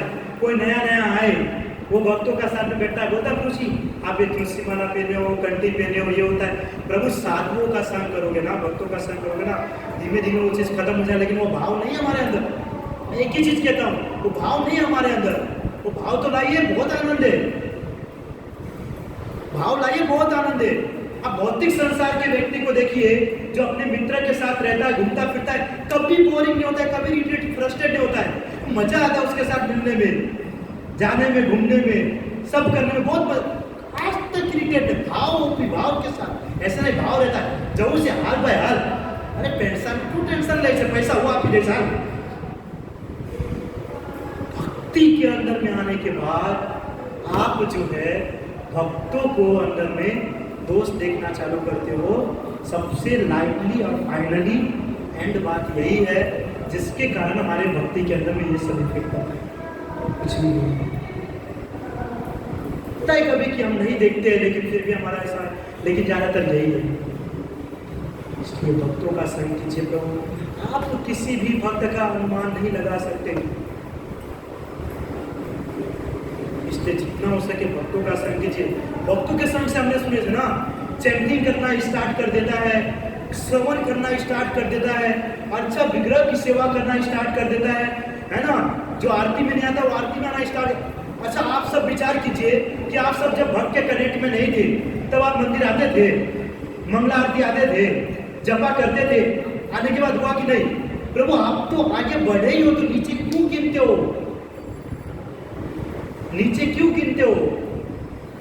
आप अंदर से कुछ ना कुछ चलता है और अंदर से हम ऐसा सोच रहे कि हमारी भक्ति ऐसा, लेकिन नहीं, हमारा प्रोग्रेस ही हो रहा है, प्रोग्रेस ही हो रहा है।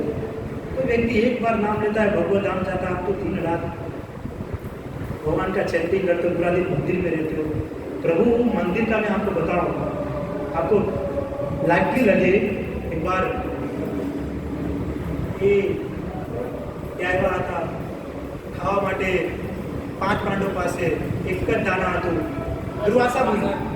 दुर्वासा मुनि एक बार द्रौपदी दुर्वासा मुनि को बता रही थी कि जो व्यक्ति मंदिर जाने के लिए एक एक कदम रखता है, एक एक पैर कदम रखता है मंदिर जाने के लिए, जितना दूर से चल करके आता है उसको एक एक कदम पे लाख लाख गुना फल मिलता है। एक एक कदम का लाख लाख गुना फल मिलता है। अब विचार कीजिए, एक कदम से तो आप चल करके आते हो, लाख लाख गुना फल मिल रहा है, फिर पूरा दिन मंदिर में रह रहे हो। मैंने कहा हाँ, यहाँ पे प्रभु आपको नहीं पता चलेगा, यहाँ नहीं पता। सीरियसली ये सिंसियरली और सीरियसली बात है। हमको ये सब जो किताब के अंदर में लिखा है ना, एकदम बकवास लगता है कि ऐसा थोड़ी है भगवत गीता पढ़ेंगे तो जन्म मृत्यु के चक्र से पढ़ा कि वेद व्यास जी के पास पुण्य जितना है नहीं हो सकता। अरे प्रभु है।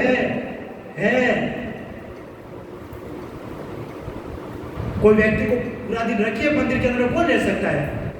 कोई नहीं रह सकता, इम्पॉसिबल है, इम्पॉसिबल। प्रसाद खाया बस घर पे, इम्पॉसिबल। एक महाराज जी से खेत में काम करते थे बहुत सारे खेडूत, उन सबको रोज का 50 रुपया मिलता था, 8-8 घंटे काम करते थे। महाराज जी ने बोला रोज आपको 2 घंटे मेरे पास आओ, 2 घंटे का मैं आपको 100 रुपया दूंगा। करना क्या है, 2 घंटे एक स्थान पर बैठ करके हरे कृष्ण कृष्ण कृष्ण हरे हरे, हरे राम राम राम हरे चैंटिंग करना है। कोई व्यक्ति नहीं किया, 100 रुपया मिल रहा था 2 घंटे का, और वो 8 घंटे का गया 50 रुपया कमाने के लिए। तो प्रभु कभी भी डाउन मत समझिए, डाउन मत समझिए, हमेशा अपने आप को ऊपर ही समझिए कि मैं ऊपर बढ़ रहा हूँ। अभी कभी समझने लगे ना कि मैं नीचे हो रहा हूँ, तो प्रभु भक्ति के अंदर में जो बताया गया है, उत्साहत निश्चयात धैर्यात तत्त कर्म प्रवणात्, वो हमारे अंदर नहीं आए। और जब भक्त ही उदास रहेगा तो फिर माया के दास को हम क्या बोलेंगे? हम बोलते माया का दास उदास और कृष्ण का दास सदा बिंदास। तो फिर हम बोलते कि कृष्ण का दास सदा उदास और माया का दास सदा बिंदास। ऐसा करना है? नहीं करना है। कृष्ण का दास सदा बिंदास, हाँ वो होना चाहिए। इसलिए कभी भी नीचे मत समझिए, कभी भी डाउन नहीं, है ना। भक्तों का संग कीजिए, कभी लगे ना कि मुझे लगता है इससे हो रहा है, उसमें और ज्यादा बढ़ जाइए, और बढ़िए। कभी लगता है कि हमारा परफेक्ट नहीं हो पा रहा है या 16 राउंड ऐसे हो रहा है, तो आप उसको इतना ध्यानपूर्वक कीजिए कि आपको लगना चाहिए कि 16 माला करने में कितनी कठिनाई है। कभी अगर लाइटली समझ रहे हो कि हो जा रहा है ना, इस तरीके से कि कितना कठिनाई है। भक्ति को और बढ़ाइए, एकदम मजबूत कीजिए।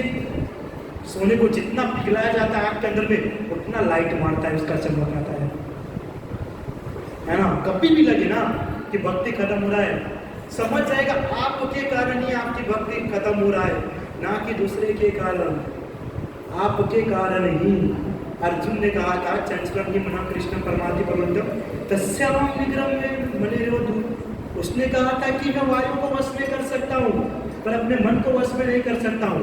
वो खुद का ही उसका है ना, चाहेगा तो कर सकता है ना, खुद का ही है ना वो। कि कृष्णा ने उसके मन को और लिया, नहीं लाओ अब तुम वश में नहीं कर सकते हो, या कृष्णा ने कह दिया कि तुम अब नहीं रह सकते भक्ति, नहीं, आप अपने आप से डाउन होते हो और उठोगे भी आप अपने आप से, ना कि किसी के जरिए, है ना। इसके लिए कभी भी ऐसा मत समझिए। और जितना हो सके ना, मैं सबको बोलता हूँ, जितना हो सके मंदिर में रहिए। तो भले कितना कैसा भी तकलीफ हो, कुछ भी लगे, माला अच्छे से नहीं हो रहा है, पर फिर भी वो काम कीजिए, फिर भी वो काम कीजिए, क्योंकि बार बार बार बार बार बार बार बार करके तो वो चीज़ होगा ना कंप्लीट, है ना। इसलिए जो चीज़ बार बार ऐसा, ऐसे मेरा एक फिलोसॉफी है पर वो गलत है। जैसे मैं सोचता हूँ कि लोहा लोहे को जलाता है ना, लोहे लोहा को काटता है, तो मैं सोचता हूँ कि सर्दी सर्दी को काटता है, यानी कि सर्दी हो तो और आइसक्रीम खाएंगे। ये पॉसिबल नहीं है, लेकिन मैं ऐसा सोचता हूँ। तो उसी प्रकार जब भक्ति है ना, भक्ति जब हमारा लो होता है ना, तो उसी को और ज़्यादा बढ़ाइए। जब लो हो ना, उसको और बढ़ाइए, डाउन मत होने दीजिए। थोड़ा भी अगर हमको लगा ना हमारा भक्ति डाउन हो रहा है, प्रभु भगवान के पीछे किसका राज है? माया देवी का, है ना। ऐसा झपटेंगे ना, है ना, तब भक्तों के साथ आनंद नहीं आएगा। जब लोग बाहर की बात करेंगे ना, प्रभु जी ना वहाँ ऐसा है, वो है प्रभु जी वहाँ जाएंगे, यहाँ जाएंगे, हाँ प्रभु जी चलिए चलिए चलिए, है ना। अब भक्तों का संग छोड़ देंगे। फिर जो 16 माला कर रहा था, पता चला कि माला का नाम ही नहीं दिख रहा उसके पास, सब खत्म, एंड ऑफ लाइफ। इसके लिए जब इस तरीके का, और किसने मुझे कहा भी है, जब इस तरीके से आपको लगे ना, या कभी भक्ति के अंदर में दुख तकलीफ होता है, हमको सोचना चाहिए हम भक्ति में प्रोग्रेस कर रहे हैं, हम भक्ति में प्रोग्रेस कर रहा है।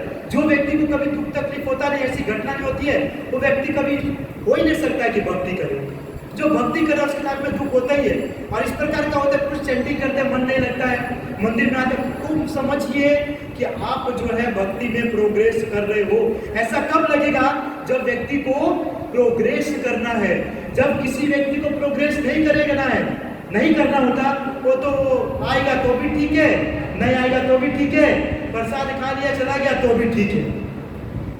लेकिन जब किसी व्यक्ति को लगता है मंदिर में आया, है ना, प्रसाद खा लिया, सेवा नहीं किया, मेरा माला परफेक्ट नहीं हो रहा है, ये नहीं हो रहा है, तब जा करके समझना चाहिए कि मैं भक्ति में प्रोग्रेस कर रहा हूँ, है ना। तो इस तरीके से कार्य कीजिए, भक्तों का संग कीजिए, है ना, भक्तों का संग कीजिए, परफेक्ट भक्तों का, है ना प्रभु। और जो भी मन के अंदर में वो, उन सबको बताइए। उससे क्या होता है कि हम उससे बाहर निकल सकते हैं और भक्ति को परफेक्ट तरीके से कर सकते हैं। ठीक है, और किसी का कोई प्रश्न? वो जी बहुत बोलो थे कि हमें प्रश्न होना होता है ना। अरे प्रभु 650, सॉरी माफ करना, वांछा कलर तलो बेच पति ना नहीं पालने में वैष्णव, आप लोग का बहुत समय दिया, माफ करना, है ना। पर देखिए साधुओं का संग में यही होता है, टाइम निकल जाता है पता नहीं चलता है ना, इसलिए कीजिए। ठीक है, धन्यवाद। आप सभी आते रहिए। आरती हो गया, आरती अटेंड कीजिए। आरती के बाद सबके लिए ऊपर प्रसाद की व्यवस्था है। हरे कृष्णा। श्रील प्रभुपाद की जय। गौर प्रेमानंदे।